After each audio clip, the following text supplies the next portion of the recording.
we should be good there. Go ahead, President. All right, welcome everybody. I just wanted to start off the meeting by saying or celebrating the accomplishments that we've done so far this year. It's only the 9th of January of 26, and it seems like we've accomplished so much already. So I just want to show my appreciation to the team for sure. Yay. Yes, thank you all. Thank you, thank you, thank you. Yay. We're doing amazing work. Thank you, everyone. Yes, very good, very good. Wow, that's kind of fun. Yeah, hey, but great, great, great. All right. And the next thing I want to get into was a new statement of work that I had emailed everybody. And so I got feedback from Salam and Warihana as well as Ben too. And so I just kind of wanted to discuss what our thinking was when we developed that statement of work and how we're going to put it to use going forward. Right? Yeah, Okay. absolutely. And one thing I'm going to just touch on first is it seems silly like to do the celebration thing and that, but really the clapping and the hands up, if we can do those, that gives us more feedback. So I know some of you are muted as we talk or whatever. So please feel free to use the emojis and raise your hands and do all those things. That really helps everyone understand that we're all on the same page. So thank you for that. Yeah, absolutely. Good. That's all you had to say? Yeah. Right now? Yeah, that's all I have right now. Okay. That's okay. So based on the statement of work, I know Salam, you had pointed out a potential title change and also your concern with a motorbike for the delivery of the medications and the supplies for the hubs, correct? Yes. Okay. Yeah, and I mean, I could talk a little bit about Sure. that. Yeah, Yeah. so I think Salama is well. First of all, I think we should level set on the state master statement of work. The reason that we put it together, kind of as the president said, is we we feel that these tasks are required to get us through the pilot phase. And we've all, I think, correct me if I'm wrong, whether it's with emojis or hands or thumbs up or whatever, we all agreed that we were going to take on this year not only the Northern Health Shield initiative and the health hubs, but we're also committed to doing 2 pilot health hubs. And that those would be staffed by nurse entrepreneurs. And that was what we were trying to do and this year in Ghana specifically, and kind of all other financing and logistics that are required are all dependent on that essentially. So it looks like Salam agrees. Benny, do you agree that that's what we're trying to do? Yes, I do. I Okay, agree with great. And that. Warhana as well. Okay, great. And so, yeah, so with that, I think is what the president and I did was we said, okay, if this is our objective, and we have essentially 3 laborers already in Ghana, and we're committed to doing a 2 hub model pilot to help Warahana out with the grant justification so we can grow the organization in this area. How are we going to execute this?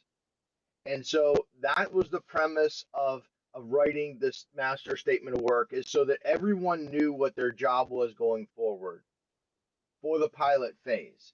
Now, this doesn't mean, Salam, when we wrote in, so let me tell you where the motorcycle came from.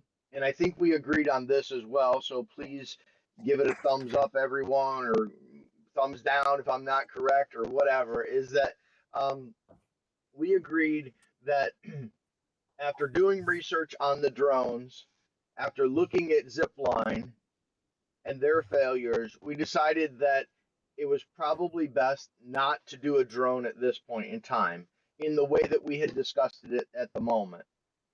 We also decided that a truck was going to have difficulty during the rainy season delivering medications, and that the motorbike was probably the best way to deliver it with a Honda 150, I believe it was, whatever the motorcycle was specified as part of that dialogue. That's what how we decided we would deliver products to the health hubs, at least initially during this pilot. So did everybody agree on that, or did I miss something? Ben agrees. Warihana, that's Salam. You don't agree. Okay, so Salam, what are you thinking on where did I get that wrong? Yes. So we all agree that these some of these areas were very remote, Yeah.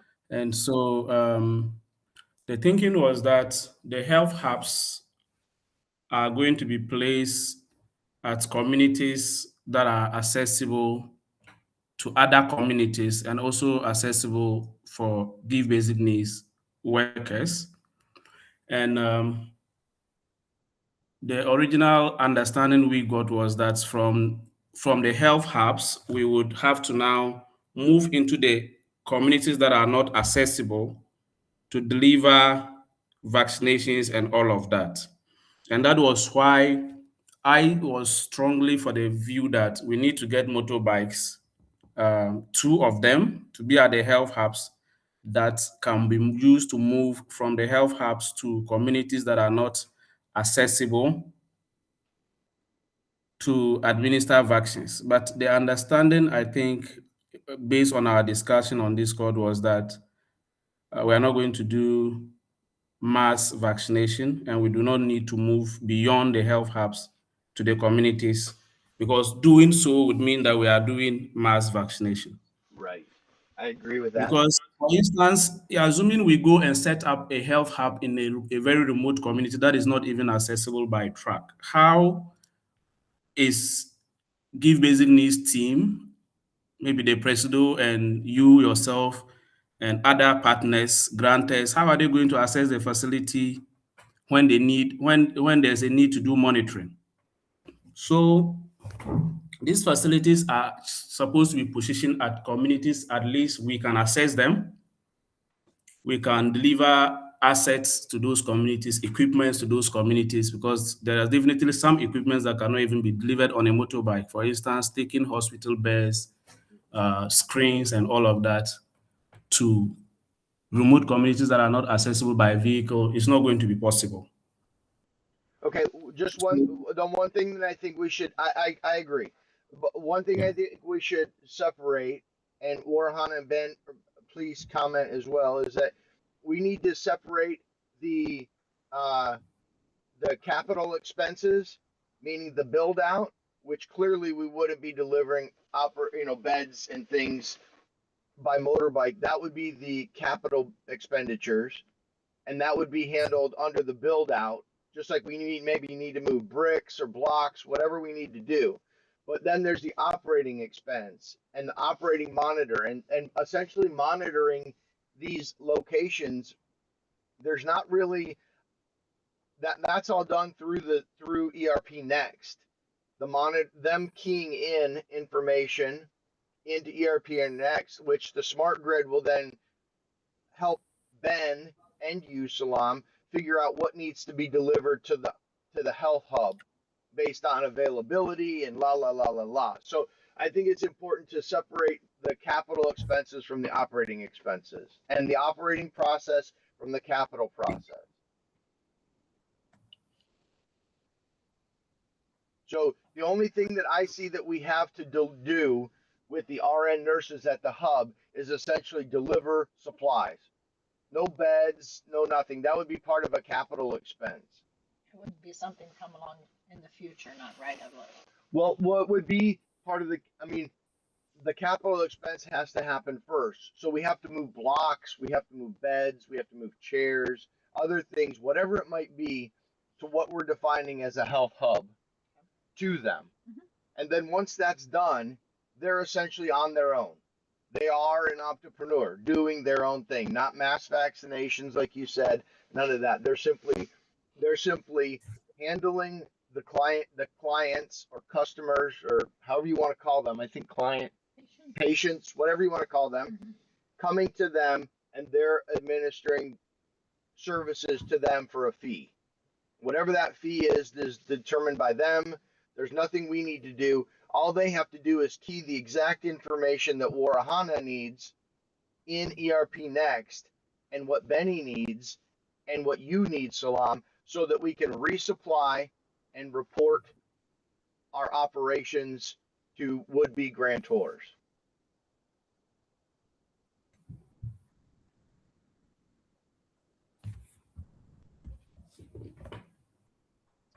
So, Salam, you agree?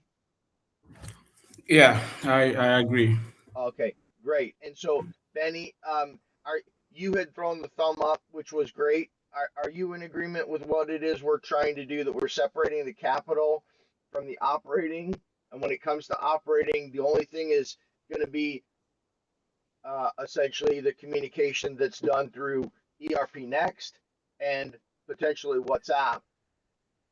As Salam, these individual we're calling them franchisees, right? So these franchisees, these entrepreneurs, will report essentially and give status to Salam regarding problems that are happening in the hub, whether they have too much demand, whatever it is, and then he can bring that back to the group on a weekly meeting, or the individual can participate in this meeting and say, look, this is great, but I need more typhoid vaccines, or I think we should do X, Y, and Z. And so I think um, I think that's the way I understand it. Is that the way that you understand it, Warihana? Yes, yes. Okay, great. And Benny, you're in agreement? Yes. Just I have a question Yeah, about that. Yes. So, in the case of trying to set up the place with the bricks and other things, how will be our involvement in that process as it goes? yeah. It won't be any of yours, Benny, other than it will take the financial piece, right? So there might be invoices coming in for purchasing the bed, let's say, or the blocks. and so Okay. that would just be a transaction in Smiley, but Salam would be the one as the implementer on the team who will be making sure that it's 500 blocks and not 50 blocks, that it's this kind of bed that the RN entrepreneur wants, that it's this shelving and this visiting chair and whatever else. He's responsible for the implementation. That will be Salam's job to make sure that the capital expenditure and the budget for that is created. You'll be responsible for recording it, and Warihana will be responsible essentially for documenting it, because that'll be the launch into us being ready to apply for grants to say we're building out the pilot, etc. Does that answer your question, Benny? Yes, it does. Yeah. But Okay. a follow-up question is, so in the case where Salam is procuring maybe beds or shelves for Yeah. a facility, um, the movement of those beds will still be handled by Give Basic Needs. Okay, okay. Yes, yes, So, yes, because in the franchisee model that we're talking about, where the RN entrepreneur is a business owner or a franchise owner for Give Basic Needs, is what that means is we own the building, we own the land, we own the well. We're responsible for all of that. So okay, so Give Basic Needs will establish that.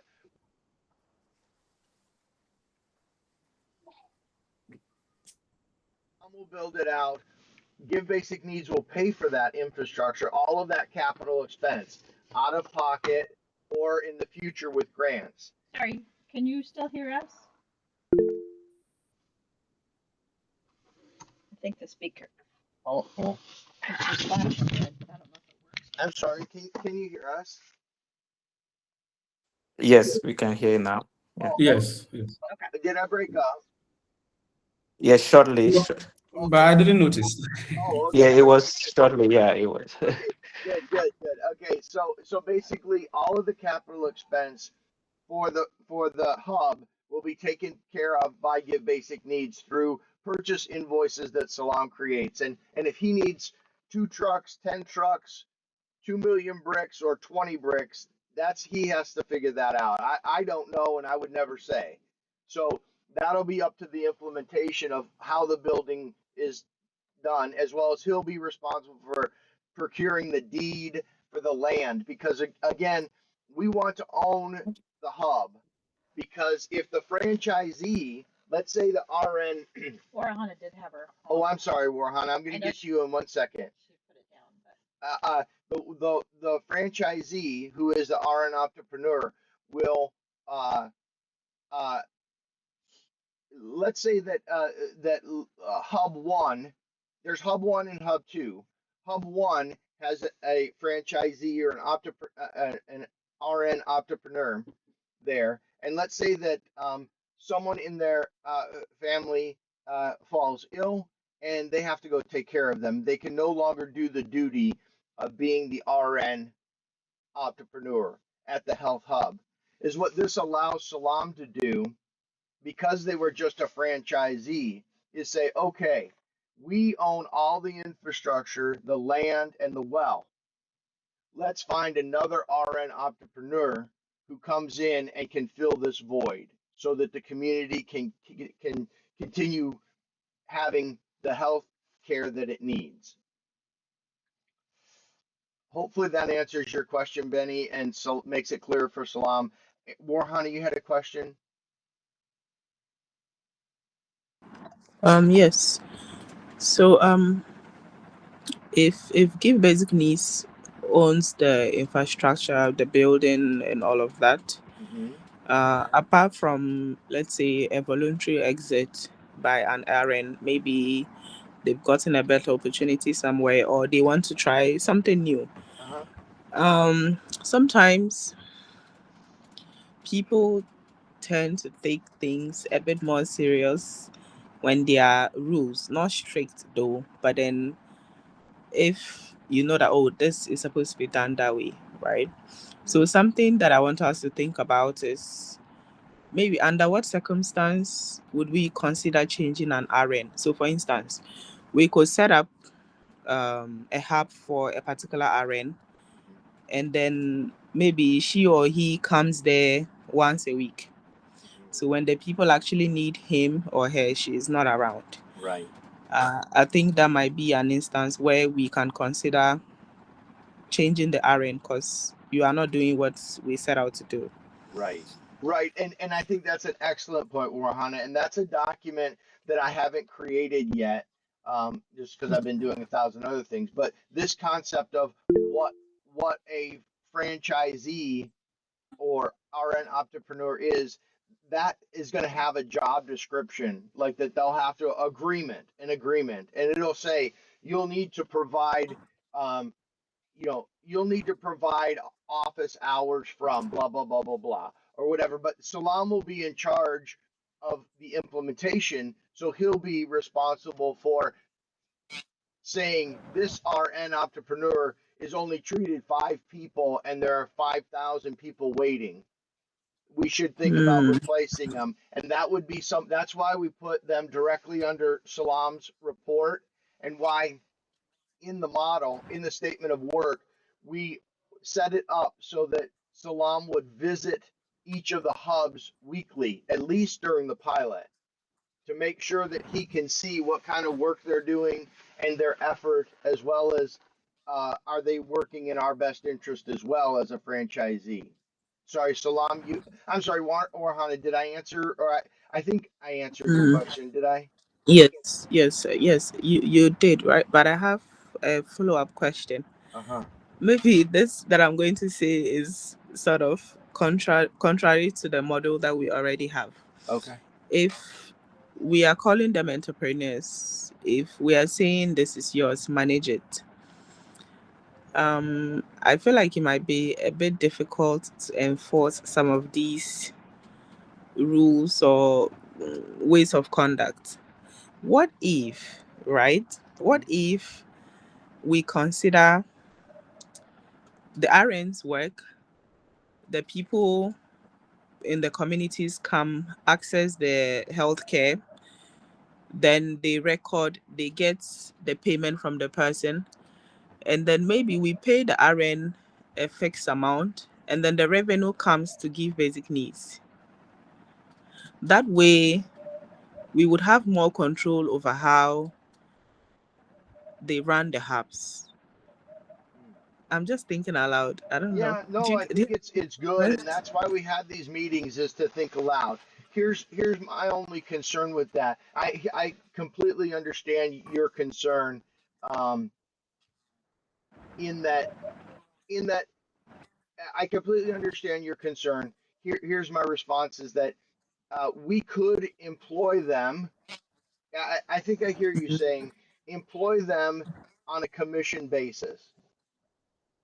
Yeah, yeah, that could So work. so that basically, if they treat 5 people, they get $5. Etc. I Okay. mean, that's just an example, right? Is that what you're saying, Warhana, as opposed to calling them entrepreneurs? Yes, so they could be paid on commission basis or they are given a fixed stipend a month. Uh-huh. But then if with that, if an RN doesn't perform up to standard, we can easily replace them. Yeah. I think this is a good model. My concern is that the the the uh, nonprofit status that we possess makes it Mhm. difficult for us to comply and take in revenue. So we So would we would have to treat the treatment as a donation. okay. And then we have Uh to calculate a percent, and I'm worried about the logistics of that. hmm, because if let's say we are running a hybrid model, right? Mhm. With a hybrid model, uh you make money through some of your activities, but then you plow back the money to create more impact. Yeah. But Salam has his hand up. Let me see. Yeah, let's Maybe he see has what something. Salam has to think. Yeah, so I think Warihana made some very valid points with regards to the behaviors of the RN, especially given that we want to do remote monitoring in the sense that we'll monitor everything through our ERP, Yeah. their presence at work. So an RN can just wake up and be at home and say, I was at work Hmm. and I attended to 5, 10 people. And they also, we give them, because they are RN entrepreneurs, we also give them the opportunity to get supplies from other um, vendors. So in that case, if at the end of the day they don't go to work, they don't treat anyone, and come to report that they've treated 100 people, um, they and then we ask to see the medications. Oh, we bought XYZ from X so and so. We Uh-huh. wouldn't have that information. So Uh-huh. I believe that one, there should be regular monitoring. We should actually own the facilities, and by owning them, we should also be doing some regular monitoring to actually see that they are there and they are performing instead of relying solely on what they report. Right. Second, the hybrid model, I think we should also look at it the way Warhana is presenting it. There should be some form of contract, like you said you would draw, or an agreement with them to sign. Hmm. And that agreement, I think, should include that maybe we can say they will be on, let's say, $300 a month. I'm just giving an example. Yeah, yeah, yeah. It doesn't matter. And we give them $300 a month. Hmm. Whatever revenue that is generated is donated back to the organization to expand the organization's operations or to help us set up other RN centers. Now, we can say that, okay, maybe the $300 is the base. If you work hard and we see that you are treating people, you are generating revenue, you are donating back to the organization, we can give you maybe some bonuses just to motivate them. Then I was also having a discussion with the Ghana Medical and Dental and Nurses Association regarding this project. Hmm. And one thing that came up was that we cannot actually supply medication from Give Basic Needs to the health hubs directly because we will require certification. will require some license to do that. And when I did my inquiry, it's going to take us about a year, and it's actually very expensive. So what the president suggested to me Wait, was that, I'm sorry, Salam. Before you move on to that, please explain more. How is it different that? How is it that if we were treating people in our office, that's different than putting it on a motorbike and driving it to a hub? yes, so in acquiring medication or in giving medication in Ghana, it is only a licensed pharmacist or a registered nurse. Can you hear me? Yeah. Yes. A registered medical practitioner who have the qualification to dispense medication. Oh, So when giving, but Salam, we're not dispensing it. That's what the RN is doing. yes, but the supplier or the supplier is not aware that you are not dispensing it. They won't take your word for it. That's what I want to say. Uh-huh. So Yes. so if we put the nurse's name on it, then that would be okay? Exactly. So that's what he said, that we can have, let's say, our supplier. Uh-huh. We have an arrangement with our supplier, whether it's an agreement, whatever arrangement let me just say, an MOU with our supplier that, look, we have this number of health hubs. Yes. We have these health professionals in charge of it. They have their qualifications. These are their whatever numbers, because the medical profession, they have identification numbers. And then we want you to supply them this. Then when you supply, our officers, like Give Basic Needs, verify the supplies Uh-huh. and it goes to the hub. Yeah.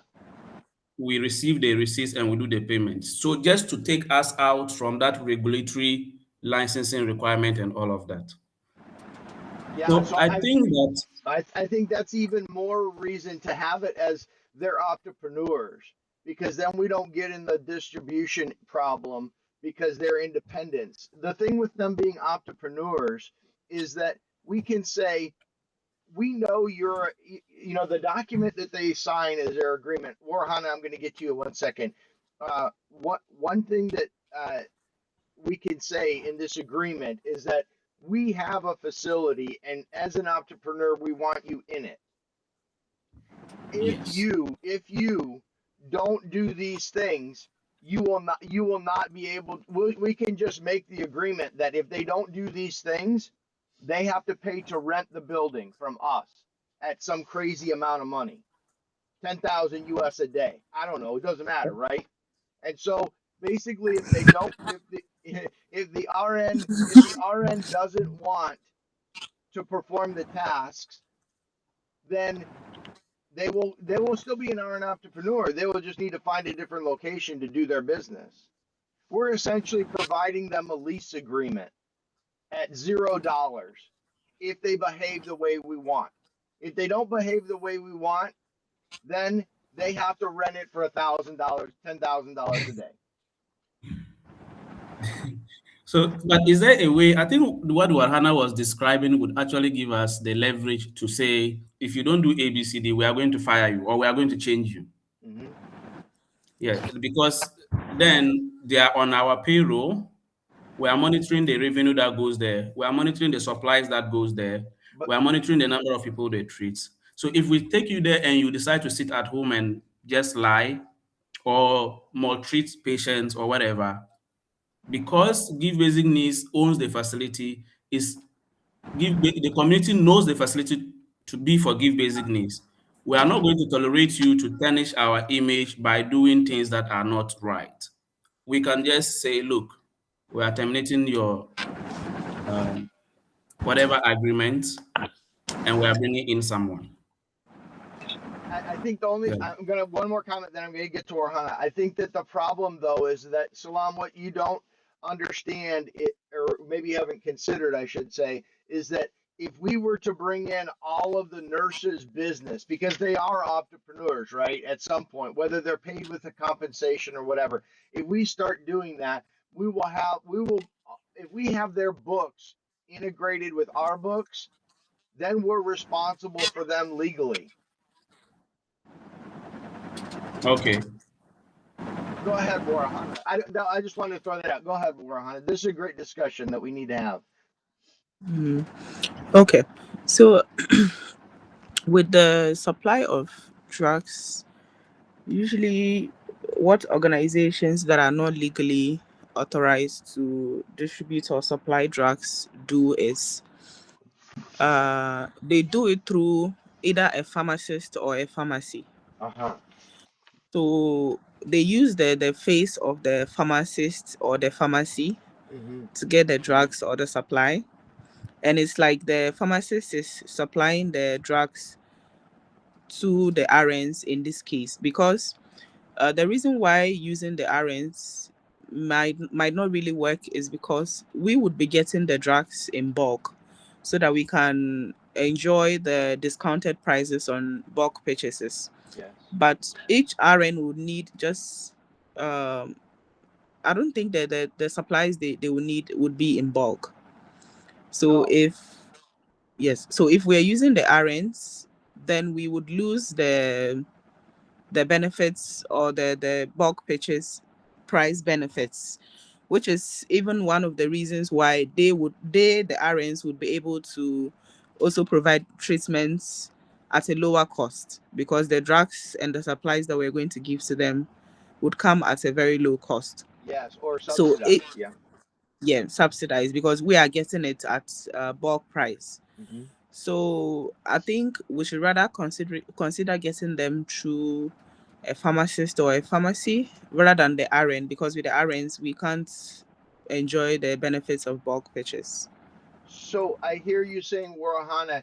I'm thinking let's just put the RNs to the side for right now, and let's just talk about the tamale warehouse, which is our office that will store the medications that we hope to buy in bulk and Mm-hmm. subsidize out to the RNs. But in getting our warehouse supply, I hear you saying we can do that if we either have a pharmacist on our staff or we work with a We can pharmacist, have or what do we do? no, like some sort of agreement with a pharmacy or a pharmacist, Aha.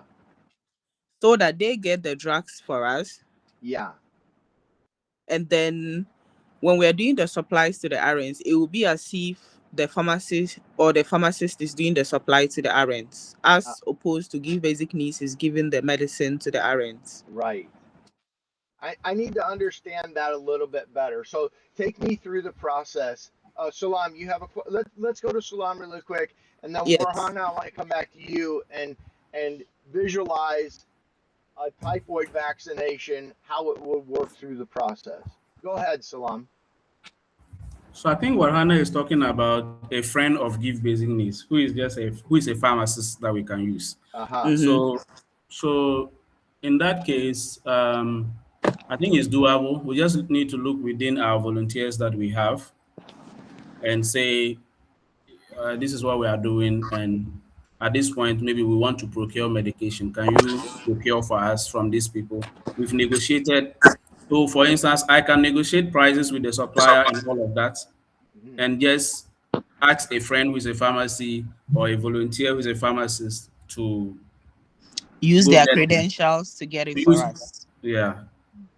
Yeah. Okay. So So I so think that essentially, would be it. yeah. So essentially, Salam, you work with the drug manufacturer or the drug supplier and negotiate a price. Then we have somebody from the WhatsApp group that might be a pharmacist who's in the healthcare field that Benny's recruited to be on that team, or Salam you have, or whatever, to essentially place the order on our behalf and deliver the product to our warehouse, the Tamale office, where we secure it, protect it until it's ready for delivery to the health hub. Is that what we're saying? Yes. Okay. And Warahana, what are your thoughts? Mm, I'm I'm not very knowledgeable in this area of procuring drugs. Uh huh. I don't know if just being a pharmacist, right? A pharmacist, not a pharmacy. Right. Just being a pharmacist is enough to be able to buy drugs in bulk, or you need to actually have a pharmacy. Those things happen. You just need to have some sort of agreement with the pharmacy that will get the medicine for you. So So can I come in? Yeah. So yes. this is what I'm thinking. The supplier already have the license to supply. Yeah. The receiver is approved by the health directorate to receive and treat. Yes. This Mhm. is the So nurse. This is the nurse, right? yes, the nurse, yes, Yeah, the RN. Yeah. the RN. So the agreement should just be we have taken you as our supplier. You are giving us good prices. We want the the medication for our RNs who have the qualification or the license to receive and treat and use the medication to treat. Hmm. But because we are buying in bulk, this is our storage. I think the reason for the license is just to make sure, like, is to tick some boxes. So, for instance, the storage facility must be ideal for medication, Yeah. which Give Basic Needs would have that facility. Hmm. I'm referring to our warehouse in the office. Yeah. So we have the supplier come look at the warehouse and we say, we need the medication, but this is the end user. Can Hmm. you get it to our warehouse? And on a day we are delivering, we just notify the supplier we are delivering medication to this person on this day. Are you giving us approval to take it there and it's considered that you have delivered? Or maybe you can just get someone to be on the team to take it to with us. So for instance, I can go with someone from the supplier company to deliver Yeah. this medication Yes. so Yeah. that we don't need to hire a third party or something like that. Right. I agree with that, and I think the key there, Salam, is that, um, for example, on the purchase invoice for the supplier of the drugs, we would put the all of the RN IDs Okay. so that they would know we were buying for these specific RNs. And it would just be a Yeah. constant list, right? I mean, the purchase invoice for the typhoid vaccine is going to be this list of health hub nurses, RN nurses, right? So they're going to be their numbers 1, 2, 3, and the next one is 4, 5, 6. And so on the purchase invoice to the supplier, we say we're paying for these supplies for these typhoid vaccines for RN 1, 2, 3, and 4, 5, 6, and we'd like them delivered to this warehouse. And then from the warehouse in Tamale, we take those products when they're needed and deliver them to nurse 1, 2, 3, and the other ones to 4, 5, 6.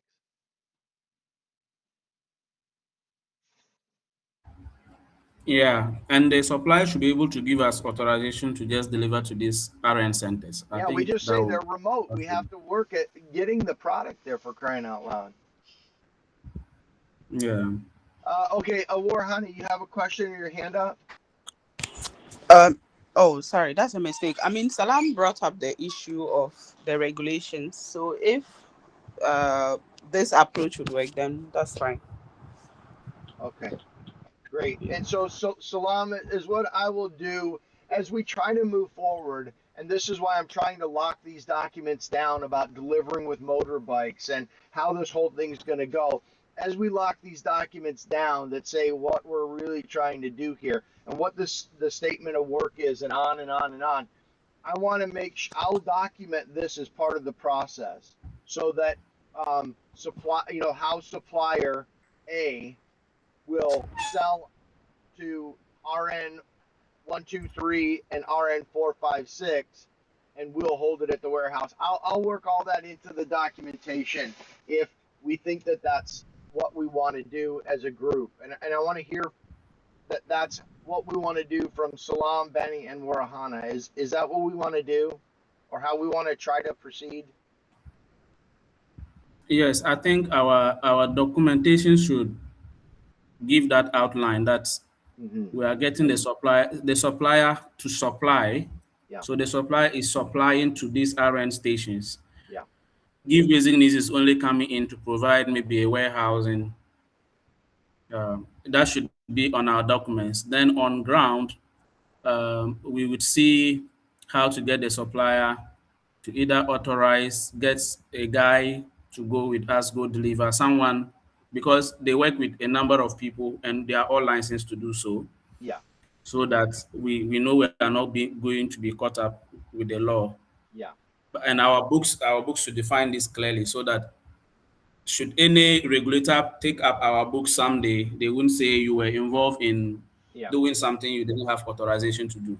Exactly. And that's why on the purchase invoice, Benny, we would list exactly what all the nurses that these products could go to essentially, and that we've done diligence to show that these are valid IDs from these RN entrepreneurs. Okay, great. And so, Salam, Benny, and Warihana we're all in agreement on that. So I will work on adding that to the documentation in the coming days as we try to formalize the implementation strategy. And so I want to circle back. President, you agree as well? Yeah, absolutely. Yeah. So, Very good. okay, great. Warihana, you have your hand up? Yes, please. So, since we are discussing regulations, Salam, I don't know if you've been able to make inquiries around vaccines. So, for instance, let's say we procure the vaccines. Are we allowed to sell it to the RNs? Okay, so now in this case, is the RNs that are buying the vaccines. Are they allowed to sell it to the people, the community, or are vaccines supposed to be given for free? Yes, so I spoke with the health director. My week has been a bit busy, so that almost escaped me. So I spoke with the health director, and yes, the government have approved vaccines. Typhoid conjugates is part of those approved vaccines, hepatitis B, and all of that. Mhm. But the government is not able to finance all of these vaccines for the citizens. So they have a list of vaccines. I think he shared the list of vaccines the government is fully financing for the citizens Mhm. for free.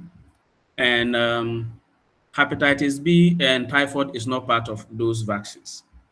However, hepatitis B is readily available, and anyone who can afford can go pay and have and be vaccinated. Mhm. Typhoid is not readily available, but it's available to some private health facilities, the travel health facilities. So, with regards to our model, what he said was that he was looking at operational challenges, patronage. What he said was that he thought that as an NGO, we were coming in to provide the typhoid and the hepatitis B vaccines for free. Mhm. And so the government was going to help us with human resources to do that. But if we are going to sell, um, he doesn't really have a concern, provided we can manage those vaccines.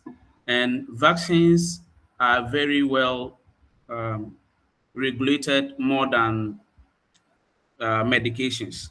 Mhm. So they would have to ensure that the facilities we are going to keep these vaccines actually have the standard storage facilities, Mhm. because they monitor vaccines very well. And a wrong vaccination or whatever can cause um, a serious problem. So um, they don't have issue with that. But the issue they raise is one, the handling. Two, the fact that we are going to sell. He feels that, I mean, if the communities can afford the hepatitis B vaccine, for instance, they would have gone for it anyway. They won't wait for uh, our RN stations to come and sell it to them. But with their experience on the field is that most of these people we are going to serve are poor people. They live below $1 on a daily base on a day in a day. Uh-huh. So they will not be able to afford these hepatitis B vaccines. And then the assumption too was that, in fact, the typhoid vaccines may even be more expensive. Yeah. And and So I so was thinking, so Salam, let me. So the plan is absolutely, as Warhana pointed out, is to sell the vaccines. The point that we don't know and we haven't figured out is at what price to sell those. Because if let's just say that we buy it hepatitis B for 10 US, we may only sell it to the RN for 1 US. And so they should sell it for 125 or 150 or 2, whatever. But is what we have to do is we have to realize with Warhana's help, with the foundation's equity in its portfolio, how to price the sale of these. So I completely agree that these people would get them otherwise. But as what we're doing is we're setting the nurse up, the RN entrepreneur up with a supply chain that is subsidized for the benefit okay, of those poor people. okay, But we will not give them away. There will be something because the RN will have, even if we said, okay, Warihana has secured a grant for 10,000 US dollars. That means we can buy 100 typhoid vaccines. We're going to give 50 to Hub A and 50 to Hub B when they request it. And we'll tell them that they are free to them. So they can choose to give them okay, for free, or they can charge whatever they want. But if they charge too much, they're going to not sell any. So that's why they're entrepreneurs, and that's why it's critical that we keep that terminology, is because they're doing all of the price setting at the hub. One hub might sell the typhoid vaccine for $2. The next hub might sell it for $1. And that's up to the RN entrepreneur. That's business. They will find an equilibrium price because people will move from one to the other until the supply is gone. And the one that doesn't treat, their business will fail. They will make no money. So, okay. so So, that's why the sorry, competition continue. is important. Go ahead.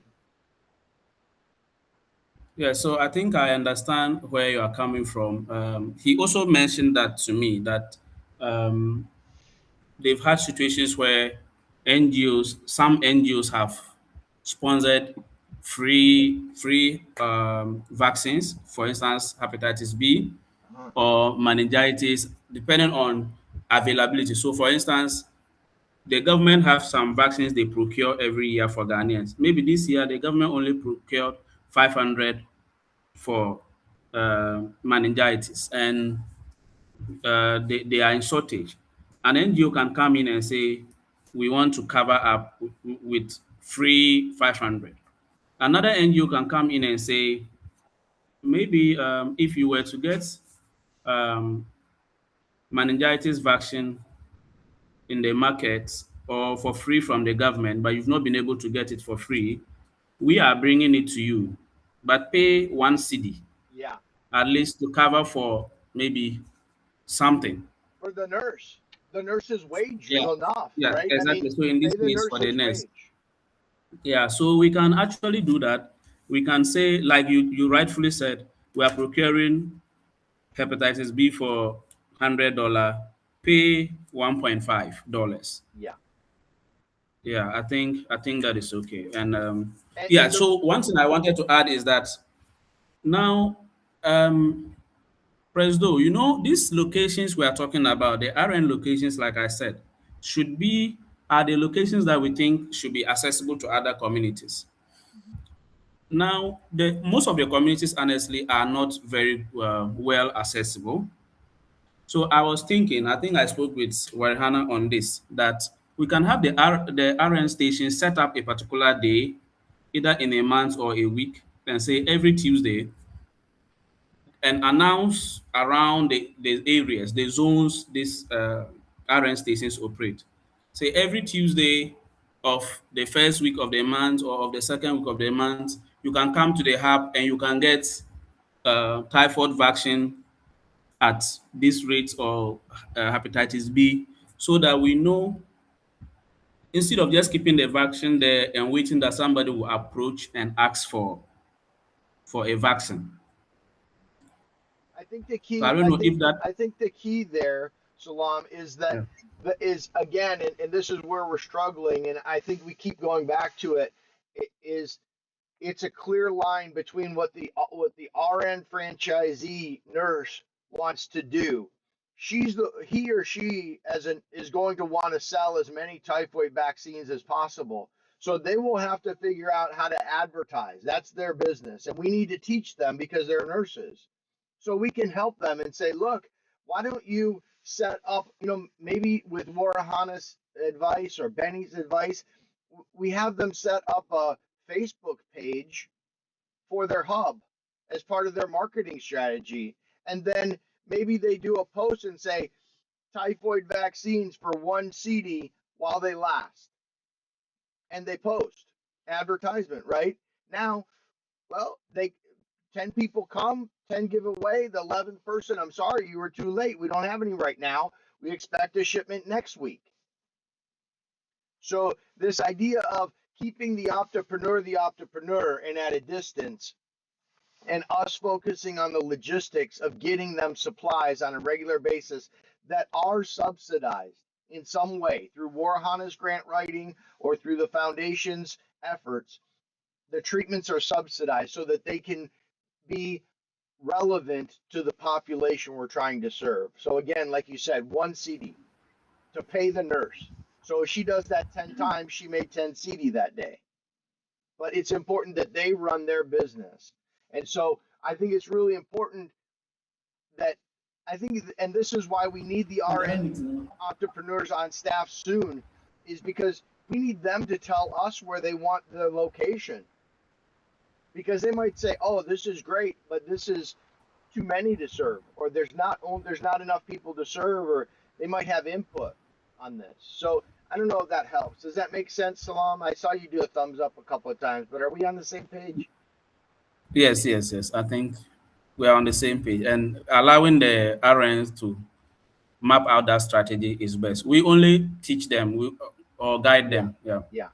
Yeah, we guide them with social media. We guide them with WhatsApp recommendations. Maybe they just have a WhatsApp list. I don't know how people communicate, but the point, the point, I have a question. no, you go ahead. No, I'm just wondering. So will it be possible for like the village to not barter with the nurse, but say they can give her a chicken, or say they can give her food or clothing or something like that? Is that going to be, how will that work in, or is that even possible? Yes. So Personally, I think it's totally possible and is encouraged. yes, it's possible, but that will also depend on the conduct of the RN and the operation of the facility. So if you go there, for instance, if we give you subsidized supplies like Kevin said, and you decide to sell at market price and they are paying for it, why should they support you in anything? Because you are purely having a business transaction with them. So I think that yeah, people here like to pay kindness for kindness. Mm-hmm. So they will get a lot of community support. And also, just to quickly say this, why we don't have the RNs here is that I've spoken with a number of our volunteers to Uh-huh. get their interest. Um, and the difficulty is that moving from Tamale to a village under Bushegu is a problem for most of them, or Uh-huh. some of them have not lived in those areas before. So I thought that, okay, these are relatively bigger communities. The RN Station 1, which is where the three adjoining communities are, is very close to my community, where my sister is from. So Mm. I've spoken with her. She's okay to be an RN there. Okay. So I thought that okay, it would be best to get another RN from the the RN station two community, Mm-hmm. so that one day people know the person, they trust Yeah. the person, they are able to relate very well with the person, communication wise, they can talk, they understand the same language and culture Yes. and all of that. So that is why I haven't actually brought those people here. Yeah, no, Also, that's great. I think that's a really good point, Salam. And this is kind of two approaches. One, go to the village and see who's an RN and see if they want to be an RN entrepreneur. Or the other is uh, take an RN and say, "Would you like to go back to your village? We'll build you a hub." yeah.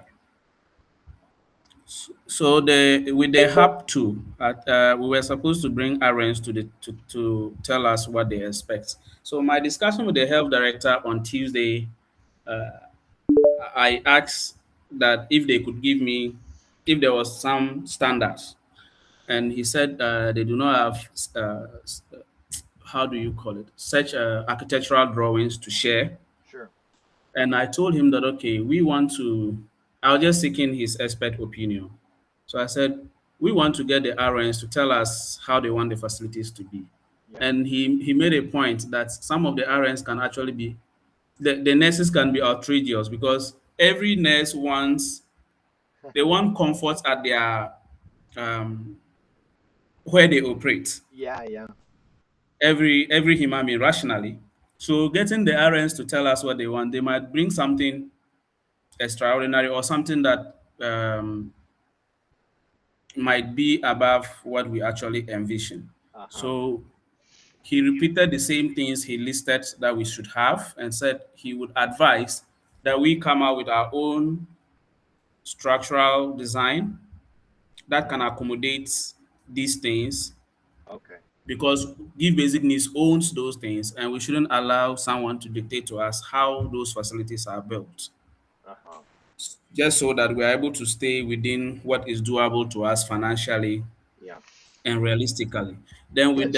with the acquisition of the land deeds as well, I spoke with the MC about it, and he actually gave me an outline and how these things have been done with other NGOs that sometimes come for land to put up their offices. Uh So the huh. process is that we have to formally make a request by um, I'm sorry. I'm sorry, visiting them. Slum. I'm sorry, Slum. Can I interrupt just 1 second? Have you sent me the list of all of the things that the office or the hub should contain? No, we just discussed them. I didn't Ah, send a okay. list. If you get a list, please send that to me. Okay. Okay. Okay. Okay, good, great. Sorry, I didn't mean to interrupt. Now you're saying about the land deed? Yes, about the land deed. So far, we are supposed to engage the local assembly to officially inform them of what we are coming to do and the need for land. The Hmm. mayor will go with us to the paramount chief of the area, that is the Gushegu chief, Okay. under whose custody or whose care all the lands in the municipal are kept. So lands in Ghana are actually owned by families and chiefs are custodians. Okay. So um, we are supposed to meet the chief and then tell the chief what we want to do, the communities we have settled on. Then the chief now says, okay, go and see the communities, the community chiefs, meet the communities, let them know what you are coming to do. Let the community agree to give you whatever quantity of land you want in the community. And once they have agreed, that decision is communicated back to the paramount chief, and the paramount chief gives you allocation letter allocating the land to Give Basic Needs, and the village chief also endorses the allocation letter. Then we'll now process the there's something we call the cathedral. So we get a surveyor to go and look at the land, map the land out, prepare the cathedral, and then we process the documents. However, However, those lands will not be ceded to give basic needs forever. Those lands will be given to us for as long as we need and use the lands for. In the future, if give basic needs decide to fold up, these lands will automatically go back to the community. Sure. So we cannot come and say we are folding up, but we want to give our land to Salam or we want to sell our land, Mhm. because usually these are lands that are already either occupied by other people for farming purposes or for other purposes, Uh-huh. and they have to vacate those lands for us. Yeah. So far that is the information I've gathered regarding the deeds, and Beautiful. Beautiful. Yeah, well, I think that that totally aligns with us as far as, if we're not doing what we said, we don't deserve the land. We're not paying anything for it. So that's totally understandable and fine to me. Mhm. okay. I think my only, I mean, the only thing that it's not a sticking point because I don't really care, but you know, about the structure. What happens to the structure or the bed that's in there? That's technically ours, right? To get rid of. No, Yeah, so the bed. we Let's don't just even say that take the bed we'll for be folding example. up things. No, I agree. I agree. I agree. We're not going to be folding up soon, but just for reference, the bed, for example, or even the blocks that give basic needs buys, then we would be expect those as far as being able to resell them or just give them to the community or to do as we wish. Excuse me, but clearly the land is not anything that we would keep or desire to keep. Yeah. So that's great work on the deeds, Salam. That's why we have you on the ground executing is because you know all these things and you can figure all these things out. We appreciate that. Absolutely. You know people. Thank you. Yeah, thank you. Yeah. Benny, how are you? I know we lost Warihana, but Benny, you agree? Everything good? Yes, so I think a lot has been said, and my only concern too was with the RN and how they generate revenue, and if we should be in control of that, then we would pay them from that. And just as you pointed out, I think one thing that would stand on the way of that is compliance purposes. Since we are an NGO, it might be difficult for us to say we are making profits, and out of that profit we are using to pay the nurses. But then I also thought of how what are some conditions, though we understand the RN is an entrepreneur, he's in charge of everything, but how do we make sure that they are motivated to do the work diligently? Because our focus is to make sure that health is accessible to the people there. And so, if an RN is not as dedicated and his vision is not as clear as ours in terms of community health, and he's just in there to maybe for the money, Yeah. what are some ways we have to use to check that they are in line?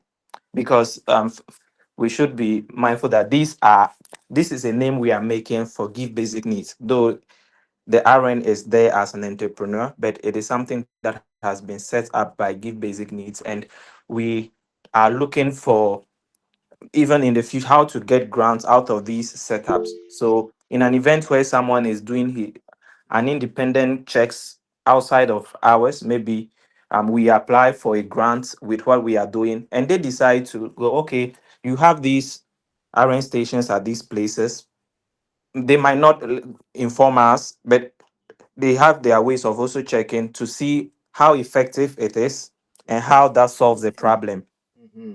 So if the nurse is not so dedicated and he's just there doing what he wants, um, and checks are made, it is something which will go against give basic needs and not the nurse particularly, because this is initiative that we have put up.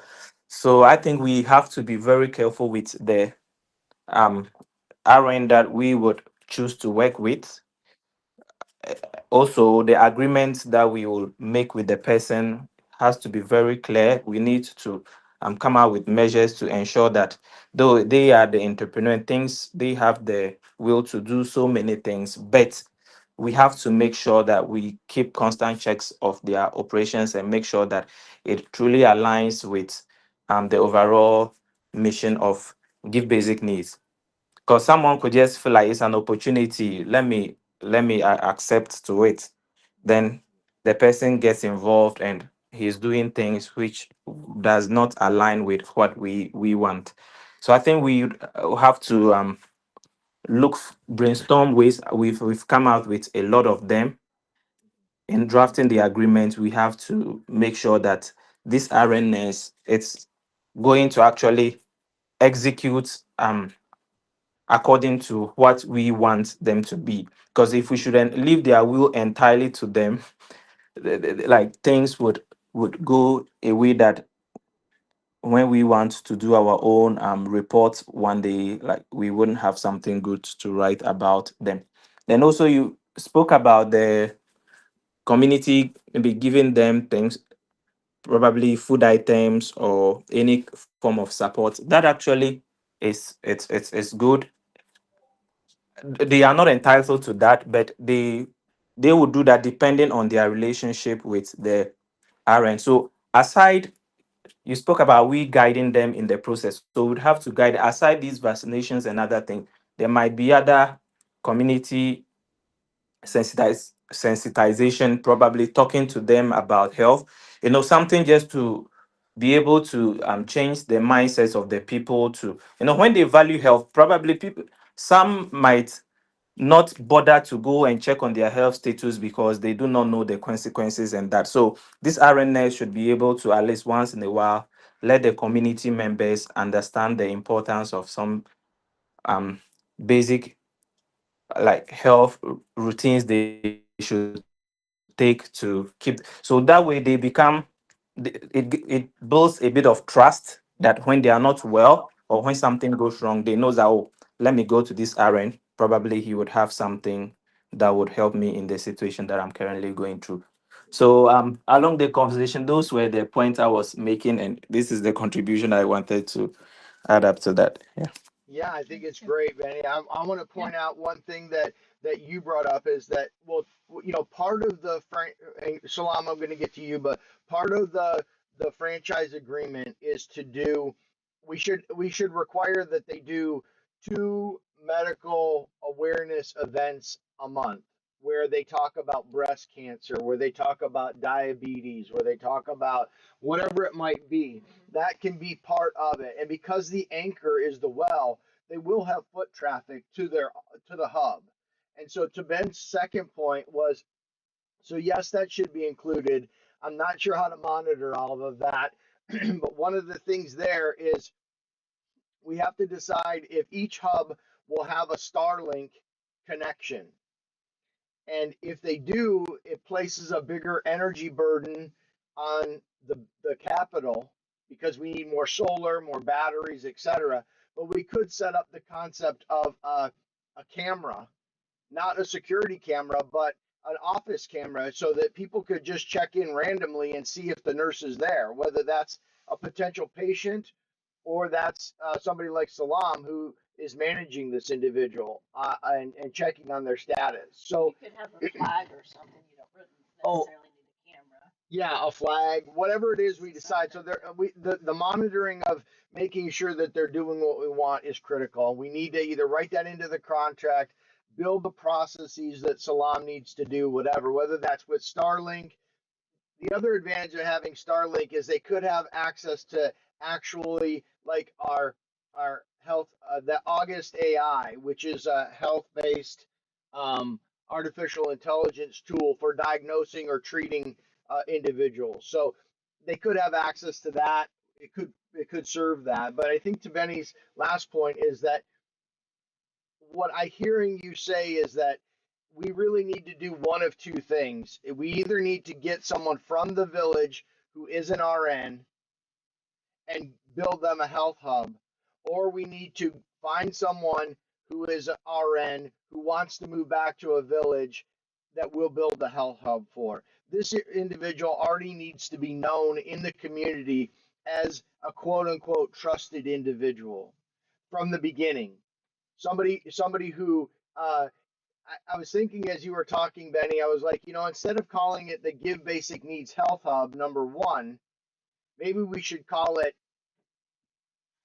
Zawara's Health Hub, sponsored or supported by Give Basic Needs, so that their name is actually on it. Because as the entrepreneur, when you lease a building, you get to put up your sign with your name on it. By putting your name on it, you feel obligated to then treat people fairly. It's not just about Give Basic Needs, another NGO. It's Zawara's, health hub, and that's located here.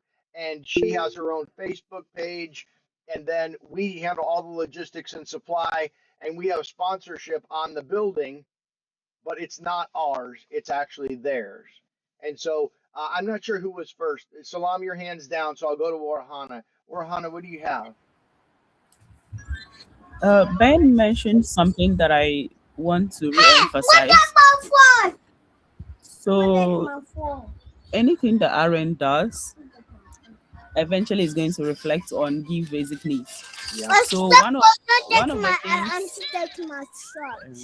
the things that I want us to do is to come up with a clear list of things or treatments that the RN should not provide. So for instance, we know abortion is legal, but we don't want them doing abortions at the center. We don't want you doing blood transfusions, like high risk cases. Let the hospitals handle it, because there was a case in Tamale here where a nurse would bring people to her room to do abortions for them. And then in the process, one of the girls died in her room. It was a serious case. I'm just imagining if a particular RN actually does this, how it's going to reflect on Give Basic Needs. So yeah, something that we have to come up with is a clear list of things that they are not supposed to do, a clear list of treatments. Yeah, And I agree. And so is performing an abortion within their scope of practice in Ghana? yeah, abortion is legal in Ghana, but I feel like it's high risk, right? Because Yes, anything and can happen. yeah, Yeah. and I think Ines is not qualified to do that. Okay. Okay. So that's it. So we need to be definitely clear and say you need to practice within your scope of practice and not do anything that's outside of it. Okay. Right. And I think to that point, it's really the nurse's license that's on the line. Let's put the nurse's license number right on the building. Because it really is the nurse's responsibility. The nurse's Yeah. responsibility, right? I mean, if she gives an injection wrong, that's not our liability. We're just giving her the building and the water. Yes. So, Yes. So I think in our engagement with the RN, we would have to make things like this very clear. Yes. Yes, so that they would know that any action they take, which is outside their scope, if there's an issue, it goes against their professional licenses, since we have given them the mandate to operate here. Yeah. And it's going to go against Give Basic Needs, whether we like it or not. Yeah, in a way, it will definitely spill over us in a way. Yeah. So I think, Yes. can I come in? Yeah. Yes, please. I think that we just need to give them the scope of work, and it should be a document that we hold and they hold as well. And yeah, I mean, this is a big project. It's no matter how we see it, whether it's pilot or whatever, it's a big project. And I think that supervision, like Kelvin said, or monitoring, whichever word you like, Yeah. is key. And these are things which, and supervision shouldn't just be to go and see the facility and whether the nurse is there, but to also interact with the community and get third party opinion, how the nurses have been behaving and the kind of things they do there. And to Ben's point on motivation, I think that the nurses will have to be motivated because they are expecting that in the future there will be more revenue and a scaling up of revenue for themselves as well. Because the beginning is always tough, and let's not run away from that. And that is why I agreed with Warihana when she was bringing in the hybrid way of handling the revenue that goes to the facility. So if give basic needs is putting them on a base allowance, say maybe 200, 300, whatever a month, and say, and the RN knows that, yeah, I am not generating much for the first month, but I'm getting this, or for the first 3 months, because it takes time for people to get aware of your services, and patronage increases over time. This will be a good motivation to have an RN behave himself or herself and try to build the facility, because then the understanding is that this is it. If you build a facility and it goes up, at a point we are not going to even care how much you pay yourself, or if we care how much you pay yourself, we are only going to make it more big or pay you higher, not less, because you are bringing in more people, and we're expecting that you should also be donating something back to us. And I also think that this hybrid model with having the RN stations also donate something back to the organization to help set up other more RN stations will be a good and a valid point to maybe grant us, maybe Warhana will be able to comment on this. That they are not just giving, grantors are not just giving us their money to us to just go and set up facilities and hand it over, and that is all. But there's going to be a ripple effect and impact of the grants they give us, because these facilities are generating something, regardless of how small it is. Because we are not really selling the medication or selling the vaccine or whatever at market value to them, but at a reduced cost, and something small is coming. So yes, motivation, I think if we agree on a base pay, something small, allowance or commission or whatever, it will keep every worker highly motivated to be there and do the best. Um, Whether they do the right things, supervision will iron out these things. You can't expect that a human being will behave perfectly. No human is perfect, and people are always going to do one or two things wrong. But if they know that there's someone watching their back, and Kevin spoke about a camera. If we have, what's the name? If we have a Starlink there, Yeah. and we have a solar system to power it, that solar system should be able to power at least one camera. And now we can remotely monitor cameras even from the US. You can remotely monitor a camera in Ghana. Yeah.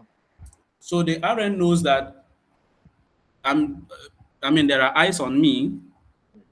and this is not we placing camera in every corner, but maybe in the reception area, Yeah. or the whatever, somewhere they are going to behave themselves, coupled with regular supervision. I think we shouldn't worry our heads too much over this, because we are never going to have a perfect human institution. Yeah. And part of that, so 2 points that I have is part of that, Salam, is your job in finding the RN entrepreneurs that are motivated, that are willing to do the work that we need them to do, right? I mean, it all starts with hiring people. We're not just looking for Yeah. bodies. We're just not looking for anybody to fill a role. The same reason that the three of you are here is because you're all highly professional, highly motivated, well thought, well held respect in the community. That's why you're all here. And so we would do the same with the RN entrepreneurs. I have to push back though on the stipend, because if we do that, then we're employing them. So better we just continue to discount the medications even more so that they can sell them for 1 CD each and sell more of them. Because if we give them a stipend, Okay. if we give them a stipend, then then they're no longer entrepreneur, they're employee, they're contractor, and then we assume reliability. So Yeah. better we say, look, instead of you paying 5 CD for this vaccine, we'll give it to you for 1, Yeah. Yeah. and I then think that's also a way they of make indirect 4. stipends. Sorry. Yeah. I said that also works because it's just like indirect stipends, but Yeah. from what they sell out. Yeah. Yeah, and it's actually based on the treatment. It's not just on being there. It's based on the treatment. So if they give the vaccine, they know they make 4 CD. If they just sit there in the office, they know they make 300, Yeah. right? So they don't have to be treating to get the stipend in Salam's case, the hybrid model, or Warihana's case. But in the case of subsidizing the medication so that they can do it, we know that they're actively practicing medicine. I think too, I just want to add that nursing is the most trusted profession in the world. And so I know there's bad nurses out there. We have them in the US as well. But just keep in mind that we are a trusted profession by many individuals and stuff too. So, Yeah, absolutely. Yeah, yeah, That that's the presido's profession. yeah. That's my nurse speaking. Yeah. I know there's bad ones. Trust me, I know there's bad ones. I've worked with them, but But I think that goes out to making sure that Salam hires the right person, that the stipends are right, that the people can afford it. We're surely not going to distribute something that costs $50 US to a village and expect them to pay. No, but here I want to go back to the president's question about the chickens. And so let's say that the that that um, the patient or the client comes to the nurse RN entrepreneur and says, "Look, I will give you one chicken for one typhoid vaccine." That's fine to do, and that's their business as an entrepreneur because they have to eat. So if they take the chicken, they just need to know that they need to pay for that to replace that typhoid vaccine when we ask them to pay for it. So if they pay 5 US for the typhoid vaccine and they get a chicken, they just can take the chicken, but they know that if they're going to replace that to treat the next person, they're going to have to come up with five CD or $5 US. So I think the bartering and what they do, again, we don't care what kind of money they take. If they take Bitcoin, they take chicken, they take whatever, eggs, anything. They just, that's all them. They manage that. If they can pay Salam for a typhoid vaccine with a chicken, I don't care. As long as we get, we have a reasonable expense. We can't take chickens, but if Salam wants to pay for the typhoid vaccine and take a chicken, as the manager, I don't care as long as the money ends up and Ben can say we can buy more typhoid vaccines based on the income that we have. So I think that we need to leave that completely up to the village, up to how they want to do it. And that's why it's important to really define this RN nurse entrepreneur role versus hiring a nurse role. Okay, Benny's in agreement. Salam, are you in agreement? Warihana? Warihana's in agreement. Salam, are you? Great.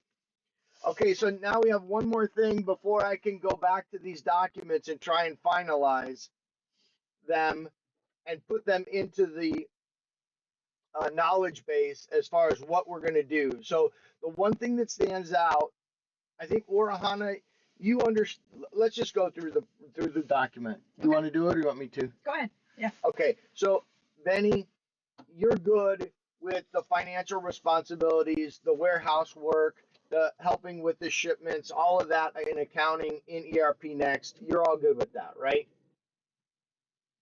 Okay, great.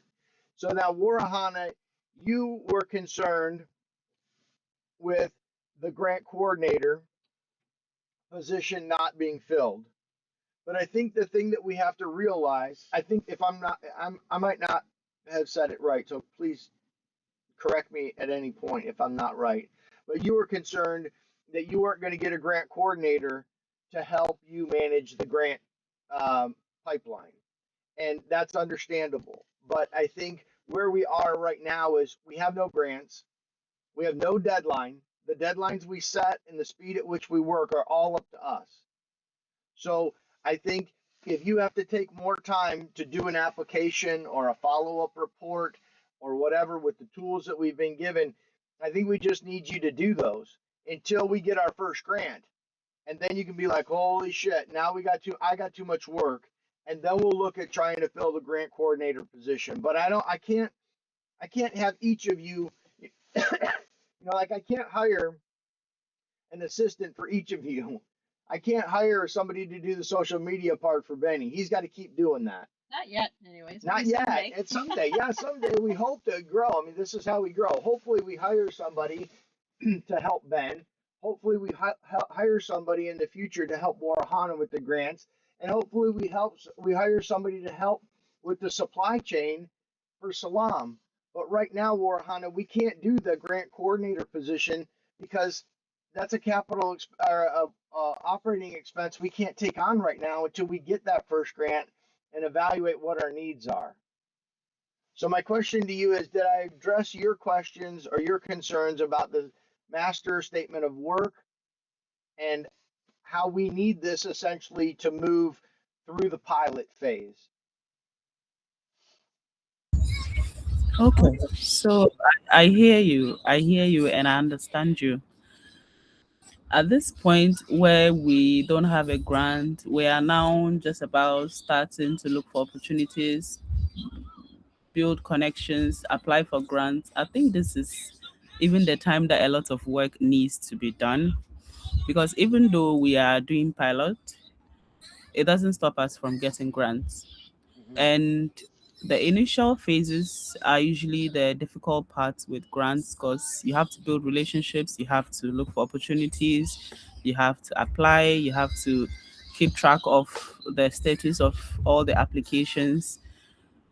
So, in as much as we don't have a grant yet, okay, so the fact that we don't have a grant yet is the reason why we even have to work harder.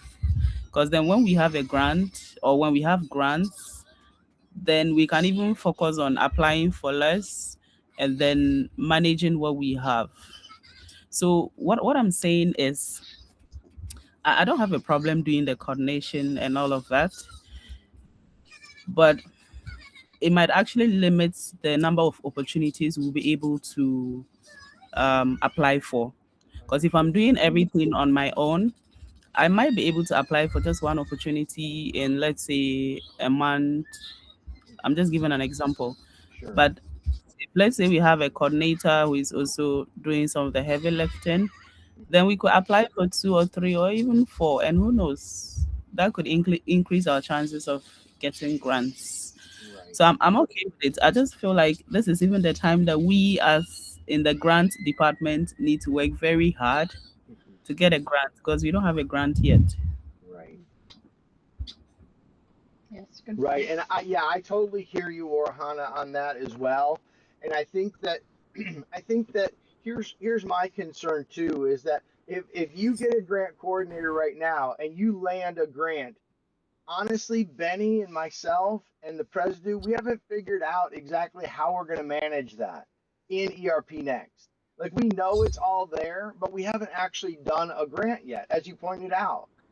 So I think it's better if we pull back, rely on, and do one, do our diligence, make sure we do all the steps and all that we need to do to be successful, but just, like I like to say, slow our roll a little bit, right? So I'm not expecting you to apply for 4 grants a month and continue to do the coordinator, and neither is the president. We know that that's if you're going to be doing the coordinator role, you're going to be doing less. That's just understood. There's no explanation needed. I think the thing is that grants are so new to our organization.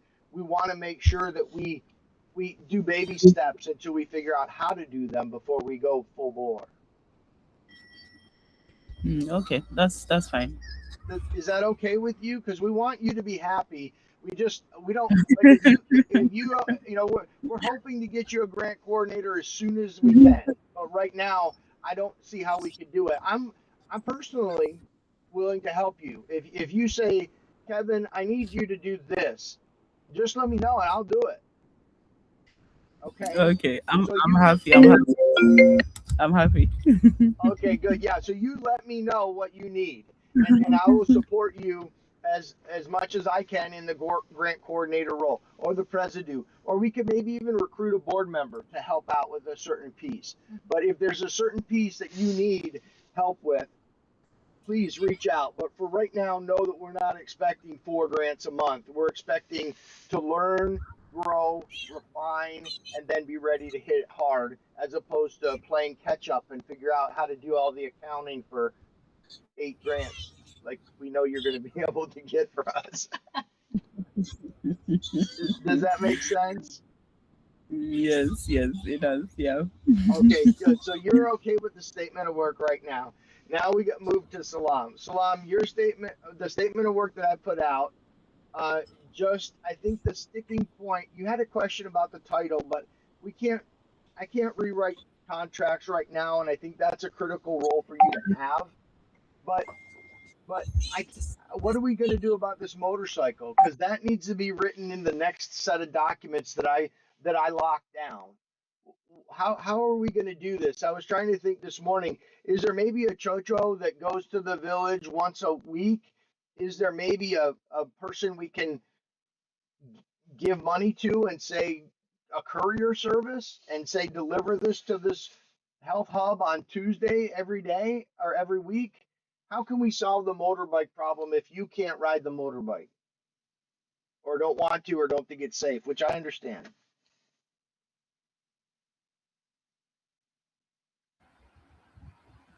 Yeah, so this will be options to maybe we would explore going forward because Bushigu to Tamale is not a busy route. Okay. And because of the distance, it's not a place where people move in every now and then, and you can also and you can easily find someone to handle supplies. Also, these are also supplies that you can also just entrust someone to handle that, Right. especially with medical supplies. Right. Then also from the villages where the RN stations are to Bushegu, these are areas where strictly you don't even get, I mean, you don't even get anyone owning a car, talk less of having that means of transportation. Right. So, for instance, when you were in Ghana and we went to my village, you could see that throughout the journey we didn't even meet a single car on the way. You Yeah. might meet people, one or two people who have motorbikes and all that. So I was thinking that one way we can do this is either let's forget the motorbikes completely Okay.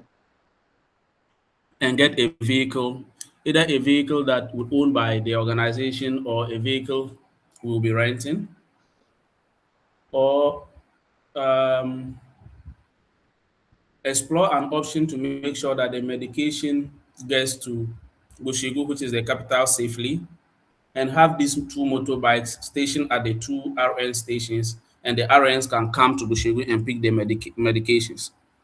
But that also we'll have to explore that option, how we can get the Get the supplies supplies. supplies from Tamale to Goshigu safely. Yeah, I agree. This is a major challenge, and why I haven't finished up the implementation guide is so I've talked with an individual who is a drone expert. Literally, like he built a business selling drones to the government of the United States and still does. And so I talked with him, and one thing that we talked about was, so there's a type of drone, Benny, you're going to have a little bit of knowledge on this too, called a quadcopter, where it has 4 propellers. And this is like your drone that you use for footage on the videos, correct, Benny? Yes, correct. Okay, so he said that one way that we could do it would be to buy a quadcopter drone, meaning it takes off vertically and lands vertically. And then at the health hub, we have batteries that the RN nurse could swap out and fly the drone back to the office just by pushing a button and putting in new batteries. Not not programming it or anything, but literally, I think, Benny, you're aware of this, is that there's a function on almost all new drones that say like return home. Okay. Yes, And yes. and so Yeah. the home would be the tamale office and the warehouse. So it would be a very simple, there's no drone for, in the case of a quadcopter, it would simply take geo coordinates and fly to the destination, land right on its belly. The person at that, the RN nurse would then take the package off of the drone, put the new batteries that are charged on the quadcopter, and push the button to send it back home.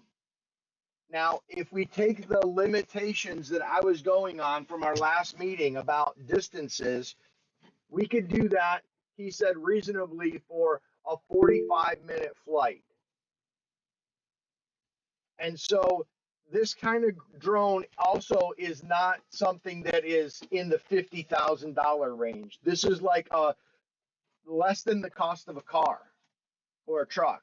This is maybe a $2,000 or $3,000 drone.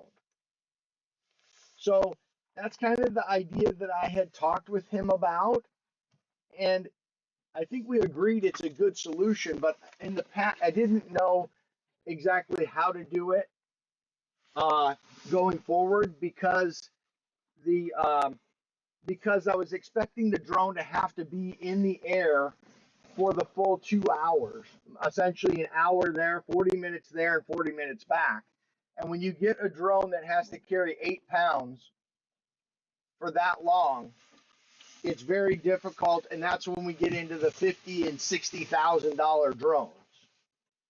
So I'm going to go ahead. So that was what I had found out recently, and I just wanted to share that um, as maybe an option.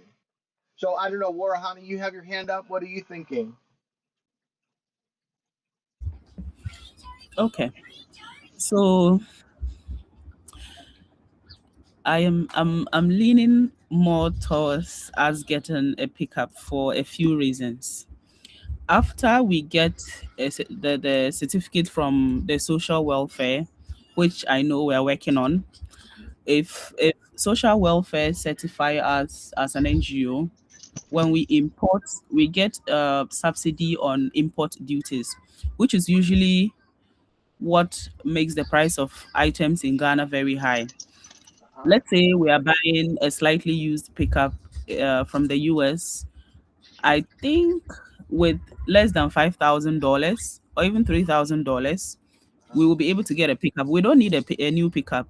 Something fairly used but in good condition, we bring it. Uh-huh. Then when we are clearing it, we don't pay too much because we have the social welfare certificate.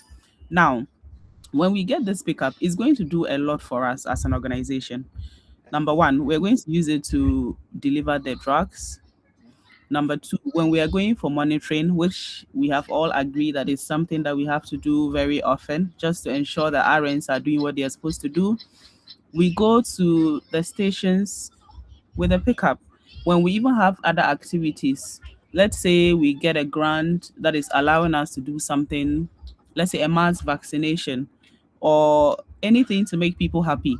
We use the pickup, we transport ourselves to wherever the activity is happening, and then we do it instead of renting a vehicle. And from the perspective of grantors, it would also prove that we are logistically ready to implement grants that they give us. These are my thoughts. Yeah, that those are great. Those are great thoughts.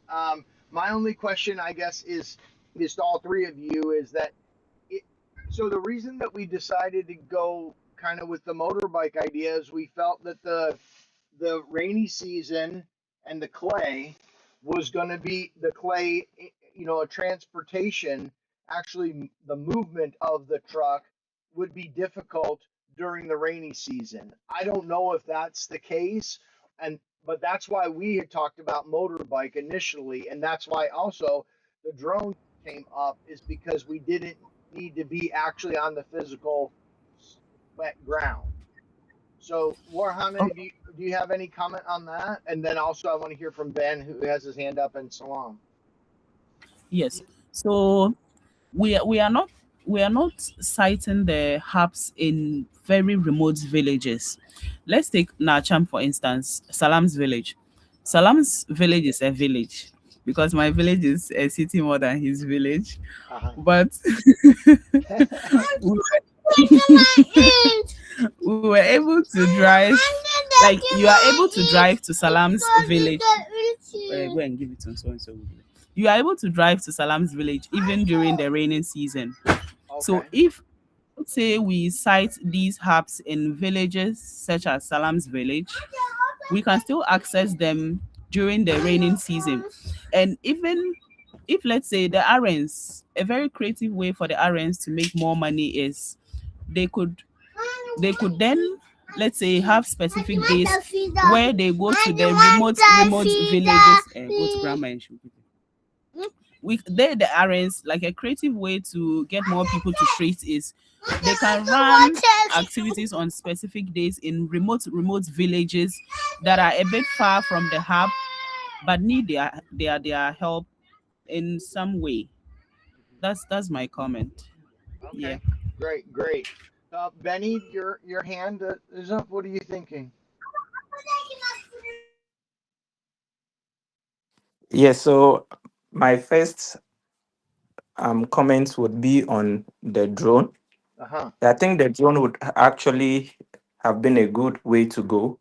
But in Ghana here, I think a to pilot a drone above a particular weight. So when I bought my drone, Hmm. because the weight is not so big, I didn't require licenses to operate it Right.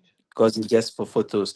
But the bigger drones, even for photos that are above a particular weight limit, Hmm. it requires that you obtain licenses from the Ghana Aviation. I think there's just a department that is in charge of that. Then you Okay. have to go through an official training. Okay. Then they issue a certificate to you, a certificate to fly a drone or to pilot a drone, Okay. which just like driver's license on or any vehicle, which will require that you renew it periodically Right. because they believe that when you are not professionally trained and you are flying a big drone, it can interfere with um, the airways or other aircrafts that are flying. Sure. Yeah, so if we would want to go with that, this is another option we will have to, or this is something we'll have to consider Yeah. if we are going with, yes, the drone. Yeah. Then also, I agree. okay. Then my comment too on the vehicle. I think now it's clear that the vehicle would have a lot of use, just as Warhana has mentioned, Hmm. even aside delivering of maybe vaccines or other things. We it could be of so many use to the NGO. Yeah. We visiting other places, doing the monitoring, as she mentioned. Yes. So ideally, it's because of our resources at the moment. But as we are growing, there might be instances where a motorbike actually would still be used, since we are not entirely ruling that out, because some cases where we need to send someone on an emergency to deliver something, if that we don't want to get a driver or use the pickup, or probably in the rainy season when we expand beyond a stage that we begin considering some of the villages that are deplorable that vehicles cannot go on rainy seasons, the motorbike could still be used. So I think it is because of resources we are settling, or we are choosing to settle on something. But as we grow and we have the need to have the pickup and also have some motorbikes, because we might, at a point, we might need to have people deliver things to different places at the same time. So having a motorbike with the pickups would still be a good option. Yes. So, but as we speak now, since we are limited on resources, I think getting the vehicle, we can look at that to getting the vehicle at the moment will really help us in a lot of operations at the moment. Okay. Yeah. Good to know. Thank you for that. And Salam, how are you thinking? What are you thinking now? Yeah, so I think Ben and Warhana have literally said all of that. Like I said earlier, my understanding also when I was on the bikes was the fact that I was thinking the RNs could use the bikes to access remote areas for mass vaccinations, outreach programs, and all of that. But if we want to limit the stop to the RN stations, I think the RN stations are being kept at a place or will be built at accessible areas. And building these RN stations at accessible areas is not just for our access, but it's also strategic locations for monitoring, strategic locations for response, strategic location for accessibility, in the sense that the nearby communities that are not accessible by vehicles, they should be able to come to the RN stations. When there are issues that are going beyond the control of the RN at their station. So, for instance, somebody shows up with what looks like malaria or a headache, and it turns out it's an emergency. There should be a way to move the person quickly to the the the, the nearest big health facility, which would be the district hospital. So it is important that the RN stations are set at accessible areas where we can have, and now that we're even providing, we're thinking of providing Starlink services, RN stations can call on, they should be able to call on the district hospitals, and ambulances should be able to access these locations when need be. So given that they are accessible enough, I think getting a vehicle or renting a vehicle would serve this purpose. And 3 days ago, I was just discussing with Ben on no, I think that was just 2 days ago. I was discussing with Ben on phone when I was invited by the social welfare department. I was at their office and I was discussing with Ben on phone, and we were mapping out the process of acquiring the land deeds. I was discussing with him the information I've gathered so far. And we realized that just doing the preliminary work alone, the both of us, myself and Ben, will have to travel for at least 4 days. And so a vehicle is going to be needed anyway. If we rule that out and we buy motorbikes, a vehicle is going to be needed because there's going to be now processing the land, obtaining the land and the documentations, and actually proceeding to work. Even at the capital phase, there's going to be a lot of movement because we are not going to just sit down, ship materials to the RN stations and say, we are going to work with you as an RN when this facility is set up. So you are from this community, monitor and ensure that it is built up in the right way. No, we have to be involved in the process. Reporting have to be done in the process. Filming, I mean, Ben have to be there in the process, right from the ground level to the facility is done. And this is going to require a lot of movement. So, like I said 2 weeks ago in one of our meetings, there's going to be the need for so much movement. And I think that it will be financially prudent if Give Basic Needs can afford it to have a vehicle on its own at this stage. Other than that, renting may become of huge cost going forward. Yeah. Yeah, and I think that I hear what you guys are all saying, and it sounds to me like the Helix truck is probably our best bet going forward, as it will have the capabilities to not only deliver locally or regionally, I should say, but also is a reliable vehicle that probably makes sense. And I think Warahana's point of that this vehicle is in the 2 to 3,000 or $3,000 to $4,000 range, without taxes and subsidies, etc. That I think that that also makes it more palatable to have a vehicle, as you said, whether we're delivering pineapples or going to film what's going on the uh, at the uh, at the health hub for grant reasons or just check-ins, whatever it is we're doing is probably required at this point. Um, and I would think that that's something that we should leave.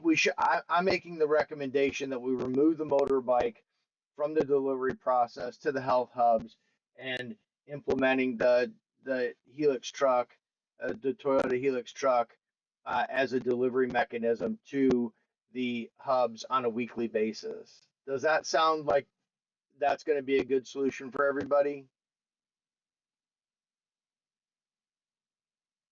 Yeah, so it looks good. And Benny, do you have any comments? Benny's good too. Okay, great. So yeah, so I think that that's what we'll do is I'll rework the documents then, moving away from the motorbike and try to get the implementation process finalized, so that it's worded properly, and then go ahead and see if we can't get it finalized, and then move to the RN documents and the drawings of the health hubs, etc. Once Salam, if you could take the action item to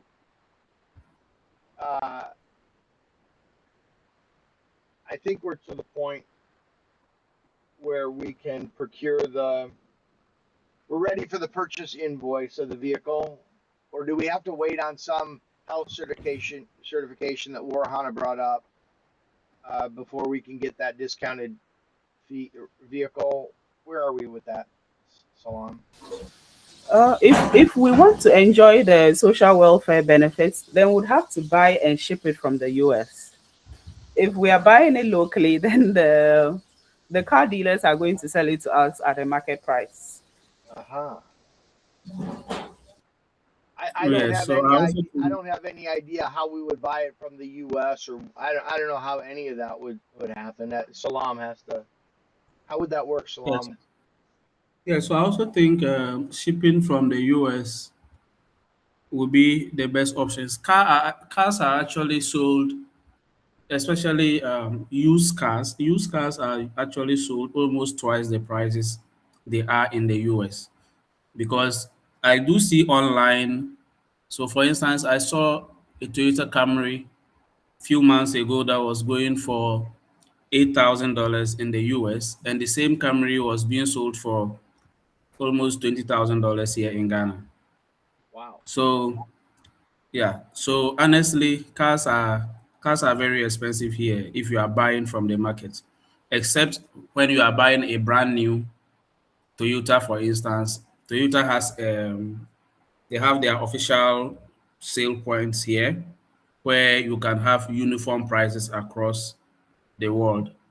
So I think that yeah, I know you are also very busy, and but if we could explore an option of buying a used strong vehicle from the US and shipping it down to Ghana, and like Warhana rightly said, we could get some subsidies clearing it so that it could be cheaper for the organization than buying it from Ghana here. So one thing is that we don't have the problem in the U.S. is that while the Camry works, the trucks are not of the same caliber. We can't even buy the Helix here in the U.S. So that just for reference. And Okay. if we bought that vehicle here, um, it would be well over 20,000 U.S. Okay. So we can talk about that. Let's hear what Ben has to say. Okay, I think mine was just a question. If we're considering those options, buying it from the US and shipping it here, how long would that take us? Yeah, I have no idea how to export a vehicle. I've never done that. Okay. It sounds So I very think difficult. It sounds very that difficult. takes it takes 3 weeks to 4 weeks shipping from the US. But that is right from you. That is after you've gotten into the port of discharge. But I think that those vehicles are actually expensive, even here. The Toyota Hilux is expensive, and it's expensive because it's a vehicle almost every NGO relies on right now. The Toyota Hilux and the Mitsubishi L200. So as the demand goes up, the price also. So I think here a new one, a brand new uh, Hilux or a Mitsubishi L200 is about 30, is between 30 to $40,000.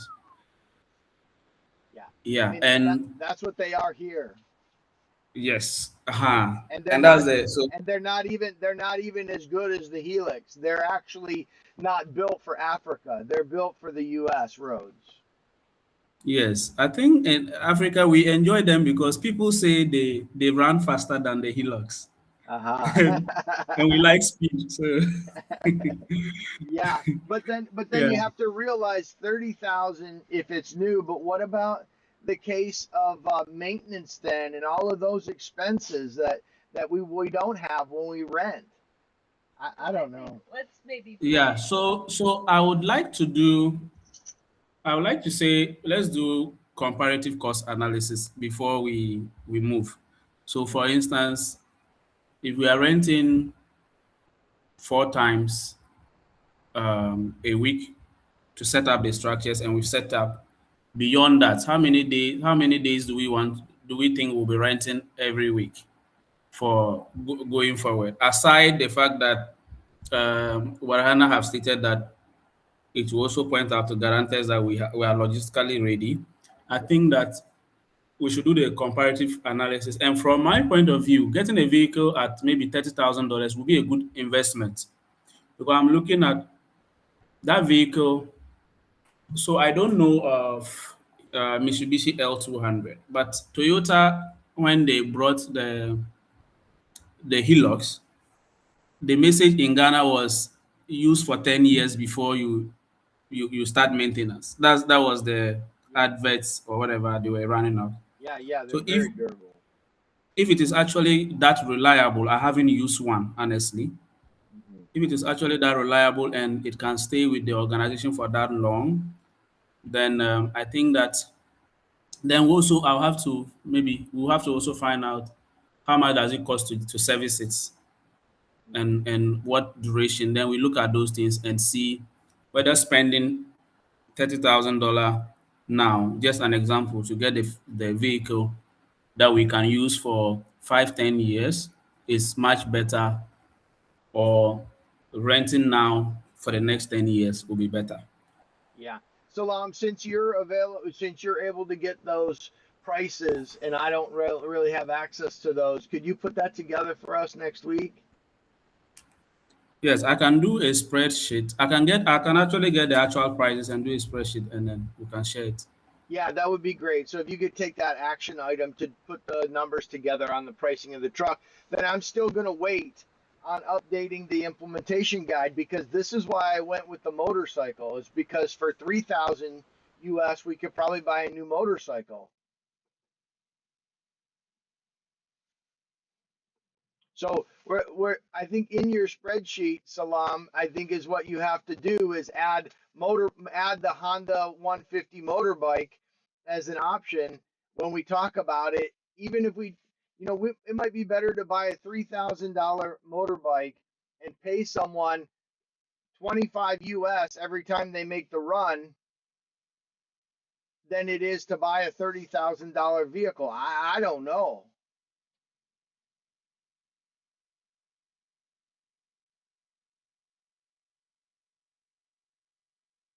Okay. I want the truck for the reasons that Warahana pointed out. It looks like logistically we're built and ready to go. And I understand the need of it. I'm just trying to justify the capital expense right now, because we may have other unknown capital expenses in building the actual hubs that we're trying to service that are unknown. Okay. So I I think think I can do the cost build up and share. Okay, great. perfect. And I think this, it's just more discussion as far as like ironing things out that we need to, continue these discussions, continue the paperwork, continue the research, because we're not close yet to breaking ground or doing anything next week or maybe even this month yet. Yeah. So I think it's all good discussion that needs to happen, and I think we just need to remember that we're not rushing, into anything right now. Yeah, Right. that we're working methodically, making the best decisions we can. Yeah. Okay. Yes. So, having brought up social welfare, um, we are working on our certificates, and I was invited for a discussion 2 days ago. I was on Ben when I got there. So we had a bottleneck. The reason why the certificates didn't come, and they called me and pointed it out. Um, Fundamentally, when we were filling the forms, um, they have a requirement on the form that you fill the rep of the organization or the owner, because like Kevin said, NGOs are usually considered public organizations, though here in Ghana they are considered limited by guarantee. So there's always a title owner. And in that portion, it was the Presido's name, the Presido's details we provided. And so you remember we had to pay for a report on the organization because it's part of their requirements. And so when they were doing their findings, we submitted our incorporation certificates to them. They contacted the registrar of companies department to see the procedure and how they went about the registration. And Lo dan everybody ye akakera go sera biga. To Monday that. Ben, you can mute yourself. Ben is speaking patois. We don't understand patois. No, Oh, so I don't, but it's okay. oh, sorry. It's no problem. It's no problem.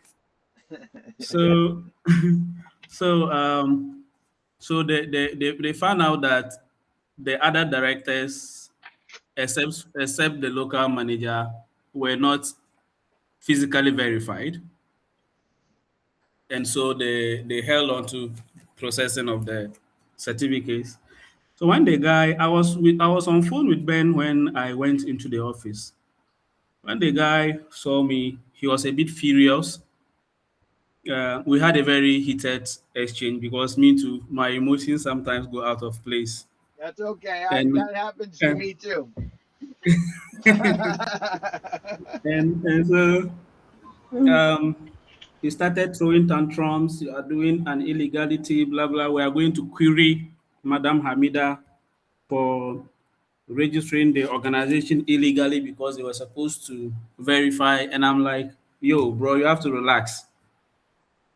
And so he said, ideally, we're supposed to do physical verification, biometric verifications with your Ghana cards and all of that. And so I made them understood that, yes, we previously were operating as a nonprofit in Ghana locally. And knowing that you guys didn't have the working permit, I said you've been supporting remotely and sometimes you come on just working visit, but not to do work in Ghana. And you are in love with the progress we are making. So we decided that why don't we register as an international organization? And of course, Hamida was very clear that you have to be physically present, but I gave her the assurances that you will be in Ghana, and whenever you are in Ghana, and we have these um, permits and the Ghana card, I would gladly share those with her.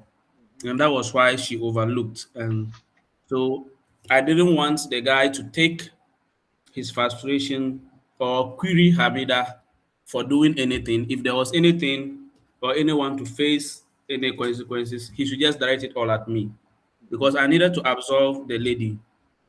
And so we went back and forth, and we finally agreed that okay, uh, they had put a halt to the processing and they are going to quash that, but we will start afresh.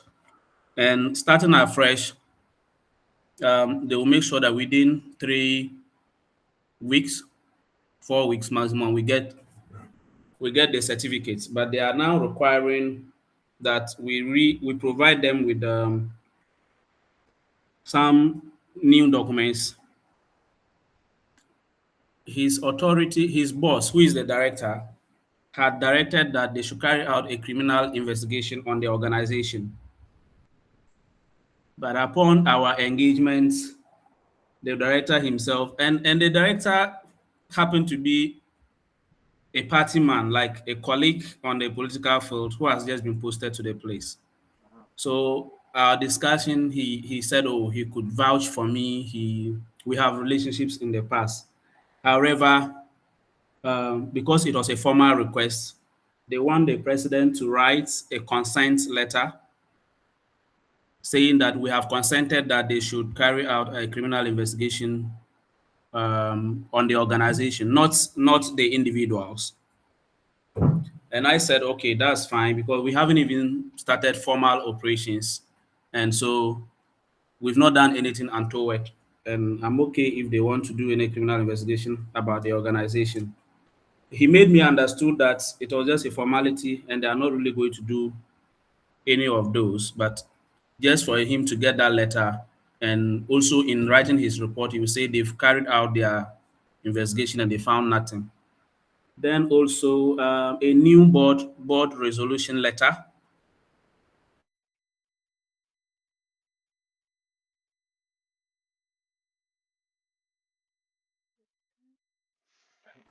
Basic needs. I'm sorry, Salam, you cut out for us. Okay, sorry. Where did I cut off? At the letter, you were saying what the letter needed to state. The board resolution letter. Yes. So the board resolution letter is to authorize is to authorize. Sorry, my computer is messing up. No, it's okay. Is to authorize Give Basic Needs to apply for social welfare license, so that they know that this is sanctioned by the board. And then, of course, a new application letter again. And also now on the form where we kept the Presdo's information, the director's advice was that that information should be my information because I am in Ghana here. And so they will verify me, and that will be enough. Then we'll get the treasurer, which is the CFO, to also send. I think I already have those information. The bio page of your passport, the same as the presido, the same as the company secretary, and a 2x2 passport photo size. So yeah, this is where we are with the social welfare department, and Oh, and yes, and there's a penalty of 1,300 cities, so that's just about $130. Salam, you're killing us, man. Oh Yeah, my you did. I hope God. that this is a transition process, and yeah, we will have to go through this back and forth with the authorities. But I believe I have the skin for it, and everything is under control, so you don't have to be scared. we appreciate you, but you just mentioned like 4 things, and I don't understand any of them. So the president better have understood all that. That's not for me, man. I'm gonna work off what she says. Well, I just don't understand the for a board resolution unless that's something Get down. coming from Ghana, not necessarily our board. Is that what you're saying? Like our board of directors, we need to come up. Please say that again. Are you saying that our board of directors has to come up with this resolution? Yeah, basically the way I understood this part, Yeah, that's it's all for I give basic understood. needs. And so it has to be give basic needs board that will come up with the resolution. So it's just to say the board had a meeting and has agreed that we should proceed. And then the only fundamental change is just the completion of the form. I think it was because it was a presido's information who has no any Ghanaian verifiable identification that led to all this. So um, the recommendation was that I should put my information there, but that is also to the approval of the president.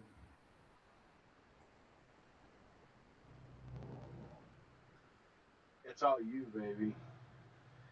I don't know. I don't know what I need to do, but you tell You me. need to advise me. Is that Advise you on what? I didn't even hear a question. $130. Okay, do it. I don't know what else I need to do. name, the Yeah, documentation? but I think these are just formalities, and of course, ownership of the organization still rests in the control of the board. So the president shouldn't get headache. We should just do it. No, is it okay for Salam to put his name as the owner versus me? The owner of what? I didn't Of hear the it. foundation. That's not okay. He's not. What more do you want me to say? Right? That's not legally Yeah. accurate, right, Salam? I don't know what to say. If you think we should do it, you have to I don't know what to say. Yes. So it's like when they ask for shareholders during the registration process. You know, NGOs by the American status do not have shareholders, Right. and in Ghana, limited by guarantee companies do not also have shareholders. But there is something we call an appropriation of um, control and representation. So putting the presido's name there means that the presido have to fully represent the organization here in Ghana. I see. And by so, they have to also, the authorities also have to verify that presido is someone who lives in Ghana, will be readily available in Ghana at any time they need her, right? Mm-hmm. And that is why, um, without any information relating to her with regards to Ghana, i.e., any identification, brought the problem. Right. But this doesn't mean you are the owner, as in ownership of the organization.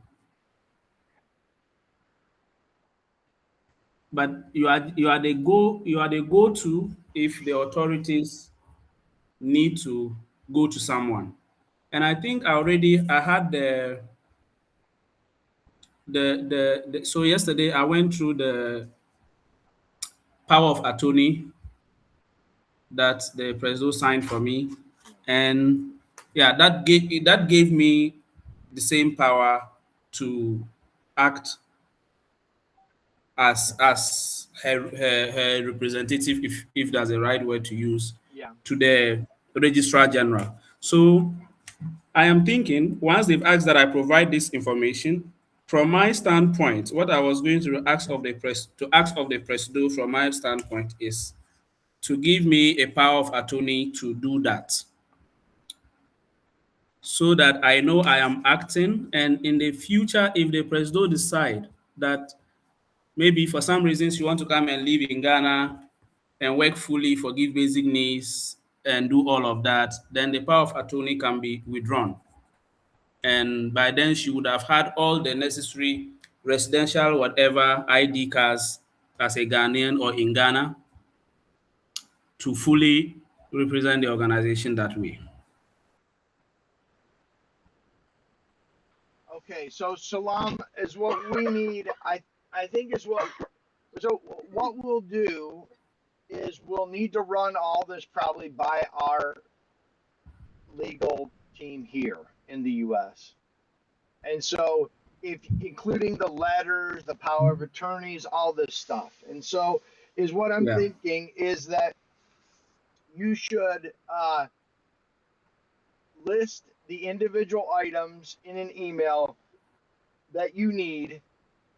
So Okay. it's a formal request to the Presidio, and Okay. and exactly stating what it is you need, and then whether it's the board approval document, minutes for that, whether you need the power of attorney, whatever you think is in the best interest of the organization, put in an email to the Presidio requesting those documents, and then we will work to get that figured out. Yeah. I think the power of attorney, just like we did for the incorporation, will Yeah. be the best.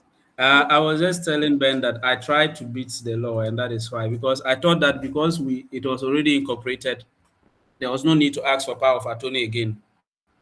But these are different departments, and actually, the Department of Social Welfare has control over NGOs more than the registrar of companies. Uh-huh. Yeah. Okay. Okay. So if you could take the action item to send those details to the Presidio, she'll work on getting those documents together, passing them by our legal individuals here that represent us as a U.S. nonprofit, and then get those to you. By the time all this is done, Salam will be there. Okay. Yeah. Oh, but I'm sure the moment my target is to actually get all the licensings required ready before you come. So Okay. yeah, I mean, but there's no rush. As and when all the documents are ready, we had a fruitful conversation actually yesterday, and I took them through our activities so far, and they were really impressed. And so they have assured me that within 3-4 weeks we should get a certificate once they get all the information they need from us. Does So does I'll does write this the does the email. certificate? Yeah, please do. And then the certificate is going to be used as an input to the purchasing of the vehicle potentially, or no? That's different now. No, if we are buying it in Ghana, the vehicle in Ghana, no. Okay. It's when we are importing. So the ports, the Ghana Ports and Harbour, they recognize certain institutions. They recognize uh, NGOs. They recognize members of parliament. They recognize they recognize institutions that work in the best interest of people. So Mm-hmm. when such institutions are bringing in goods or vehicles, not for their own purpose, but for the purpose of servicing the Ghanaian people, they give you some exemptions. Mm-hmm. Okay. Like, so if the duty to pay was maybe $5,000, just an example, you may end up paying 3,000, 4,000, or whatever, because you are an NGO. Okay. So, but if we are buying locally, that will not benefit from that. Okay. And Yeah. my other question regarding the $30,000 for the vehicle, Warihana, can you comment on our ability to get a small grant for that right off the bat, or is that something we need so we can get the grants that we want? What's your advice on that?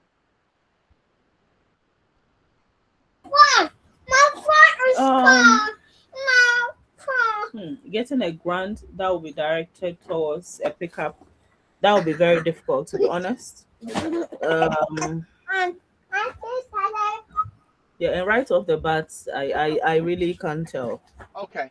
No, it's no problem. I just wanted to ask the question because that's your area of expertise. So if you don't think that that's the right approach, we won't explore it anymore. Say it again. I'd say if you don't, I said I was just asking the question. If you don't think it's appropriate or that we should spend time doing it, then we won't. I just wanted to ask the question. So thanks for the input.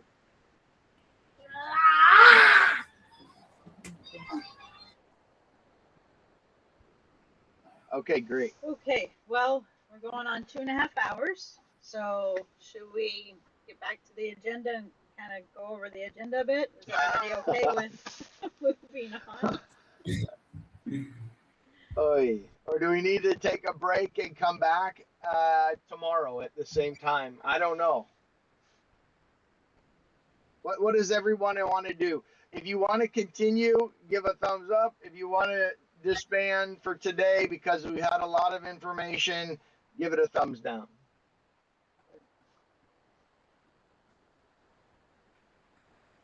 Everybody's going to wait to see what the others are going to do. Okay, so we're done. Okay, very good. Well, you have the agenda, of course, like in the calendar item or calendar event. So just look that over, reach out if you have individual questions or anything of that nature. And I don't have anything else. No, I think one thing we could hit on is the priorities. Okay. There is a priority section that we added to the meeting today, and I had kind of laid some of those out for the Presidio at her request. So if we want to just touch on those really quick, if you want to touch on those, that'd be great. Okay. Warihana, the the new website, lead development, that is your top priority, and I took a sneak peek of the website today, and it's looking sharp. It's looking great. Amazing. Yeah. Thank you so much for all your effort. Notebook LM for Warihana, validate remaining documents to lock them in for hub content generation. Yeah, we've locked in those two. The research paper and the scientific paper are locked in, as I'm referring to them. We still are waiting on the implementation because we don't know if it'll be motorbike because of the capital expenditure or if it will be a truck based on Salam's information next week, or hopefully maybe we can present it before next week's meeting and then have a decision made sooner. Then that'll drive that. So yeah. Okay, great. And then prioritize the initial possible grant list. Yep. Okay, and so just really quick, Warihana, you're good with those for your priorities, or do you have adjustments? No, those are good. Once I complete the website, then I would move on to the list of opportunities we can apply for. Yeah. Okay, perfect. Thank you for that. Salam, audit agreements based on the financials provided by Kevin. Yeah, so we're working on the audit numbers. Salam, do you think they're going to be willing to join us in Discord, or how do you think that's going to go? Yes, so I spoke with them before this meeting, but they were closing from office. So he said when he get home, he will try to get on Discord. I'm sure he will try to get on Discord, and then we can take it from there. Okay, great. And you saw that I dropped another document breaking out the expenses. Were you able to see that? Yes, I did, but I was not able to forward that to him because of this meeting. Oh, no I problem. would If you could forward that. Yeah. And when he joins you, I'm sure he can get to see all those. Yeah. Okay, great. Yeah, just so they see it there, and then I think this breaks it down cleaner for them and for us. So that's good. The notebook LM, also validate remaining documents to lock them in. Yeah, we're still working on is it going to be a truck or is it going to be a motorbike, and how are we going to deliver product? So that's to be determined. Okay. And Salam's working on the numbers. And Salam's working on identifying 2 RN franchise owners. Yeah, so Salam, are you 80% on 2, or are you at 20% confident on 2? I would say I'm 70 because apart from Zuera, the other one I spoke with him on phone. I haven't met him, and I intend to meet him before. Okay, great. Thank you for that. And then also the last thing for Salam is procure deeds for hub lands, size for the 3 initial rooms plus 5 times for future growth next to the borehole. And Salam, you're working on those. Salam, if you could share the geo coordinates of the hubs, or a map of it, or wherever, I would like the geo coordinates of where you're thinking the hubs are going to go. Okay, so like I said, I just made a phone call to the mayor and we discussed this. So he gave me the procedure to follow. Okay. Okay. We would, if with your permission, I can take an action item on that and we'll proceed to actually work out on it. Yeah, I think before we proceed on that, I think we should just send me, just so I can look at them on the map, and the president can send us the coordinates of where each of the just say like hub 1 geo coordinates, or hub 1 detailed map, hub 2 detailed map, just so we have an idea and we can kind of understand a little bit more. Okay. Is that okay with you? Yeah, so when you say geo coordinates, are you looking for the from our app or just Google? Oh no, Google. just Google. Just Google. Yeah, okay. Just send me a map and I can get the coordinates from the geo, or either you can get the coordinates from the Google map, or you can or I can locate it on my Google map and get the coordinates or whatever. I just want to know where they are on the map. Okay. Okay. Yeah. And then for Ben, work with Warihana to get the 5 socials out in research paper, locked as a blog post regarding the Northern Health Shield. How is that, Benny? Can you give a quick status? Yes, so I think Warhana and I discussed that yesterday on the blog post, and yeah, so she said it was okay. We could proceed to post that. Just that with the website being worked on, we cannot have a blog post yet Yeah. until that is done. So I don't know if it would be appropriate for us to just wait with the social media post as well, or we could have that started as we wait for the blog post. I think Whichever. I'll leave that up to you, Ben. Okay, We sure. want to get it out sooner than later, because it may help with the recruitment or the understanding of what we're supposed to be doing with the RN entrepreneurs. But if it doesn't work for you from a technical standpoint, that's fine too. Okay, okay. Then I'll look at that Okay, and I'll great. communicate whatever it is on the marketing channel. Perfect. Okay. Notebook LM, validate remaining documents to lock them in for the hub content Yeah, generation. we're still working on that. Web support for Ben, assist with the new website, keeping it in sync until the dev instance migrates to the production. Yeah, and that means just basically keeping it in, making sure that any changes you make in production get moved to dev, move into the dev environment, which I think you're holding off on those, but just keep aware of that. Okay. All right, sure. Follow the audit documents and be engaged with the firm as Salam progresses. Yeah, and so I posted the recent audit document. Hopefully that individual from the audit team will show up in Discord and we can continue to have communication. Benny, so I have revised your permissions in ERP Next. And so I also set up those email groups for receipts. So we'll communicate a little bit more about that when I see when we do anything with regards to accounting on ERP Next, we'll be sure to have you join us in a meeting so that we can do it together. But you should be able to look at like purchase invoices, sales invoices, the general ledger now. You should be able to look at all of that. Okay, sure. Yeah. Great. Then for Kevin Anderson, CPA, Communication Tax Year 2025, and Nevada Secretary of State Board member changes. Right. So I've sent those changes over to them, and I've also provided the tax documents. The tax season has well begun, and we'll wait until we hear when those become available.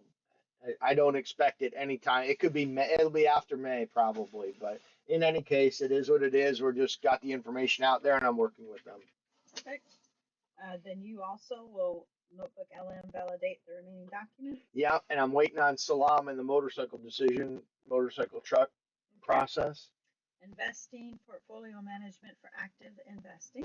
Yeah, do that every day. And then HR work with Ben and the president regarding Ben's new job description and onboarding process. Right, and so the job description is laid out in the statement of work, master statement of work, so everybody knows their roles going forward with the pilot, and then we hope to, fill out underneath when resources are available.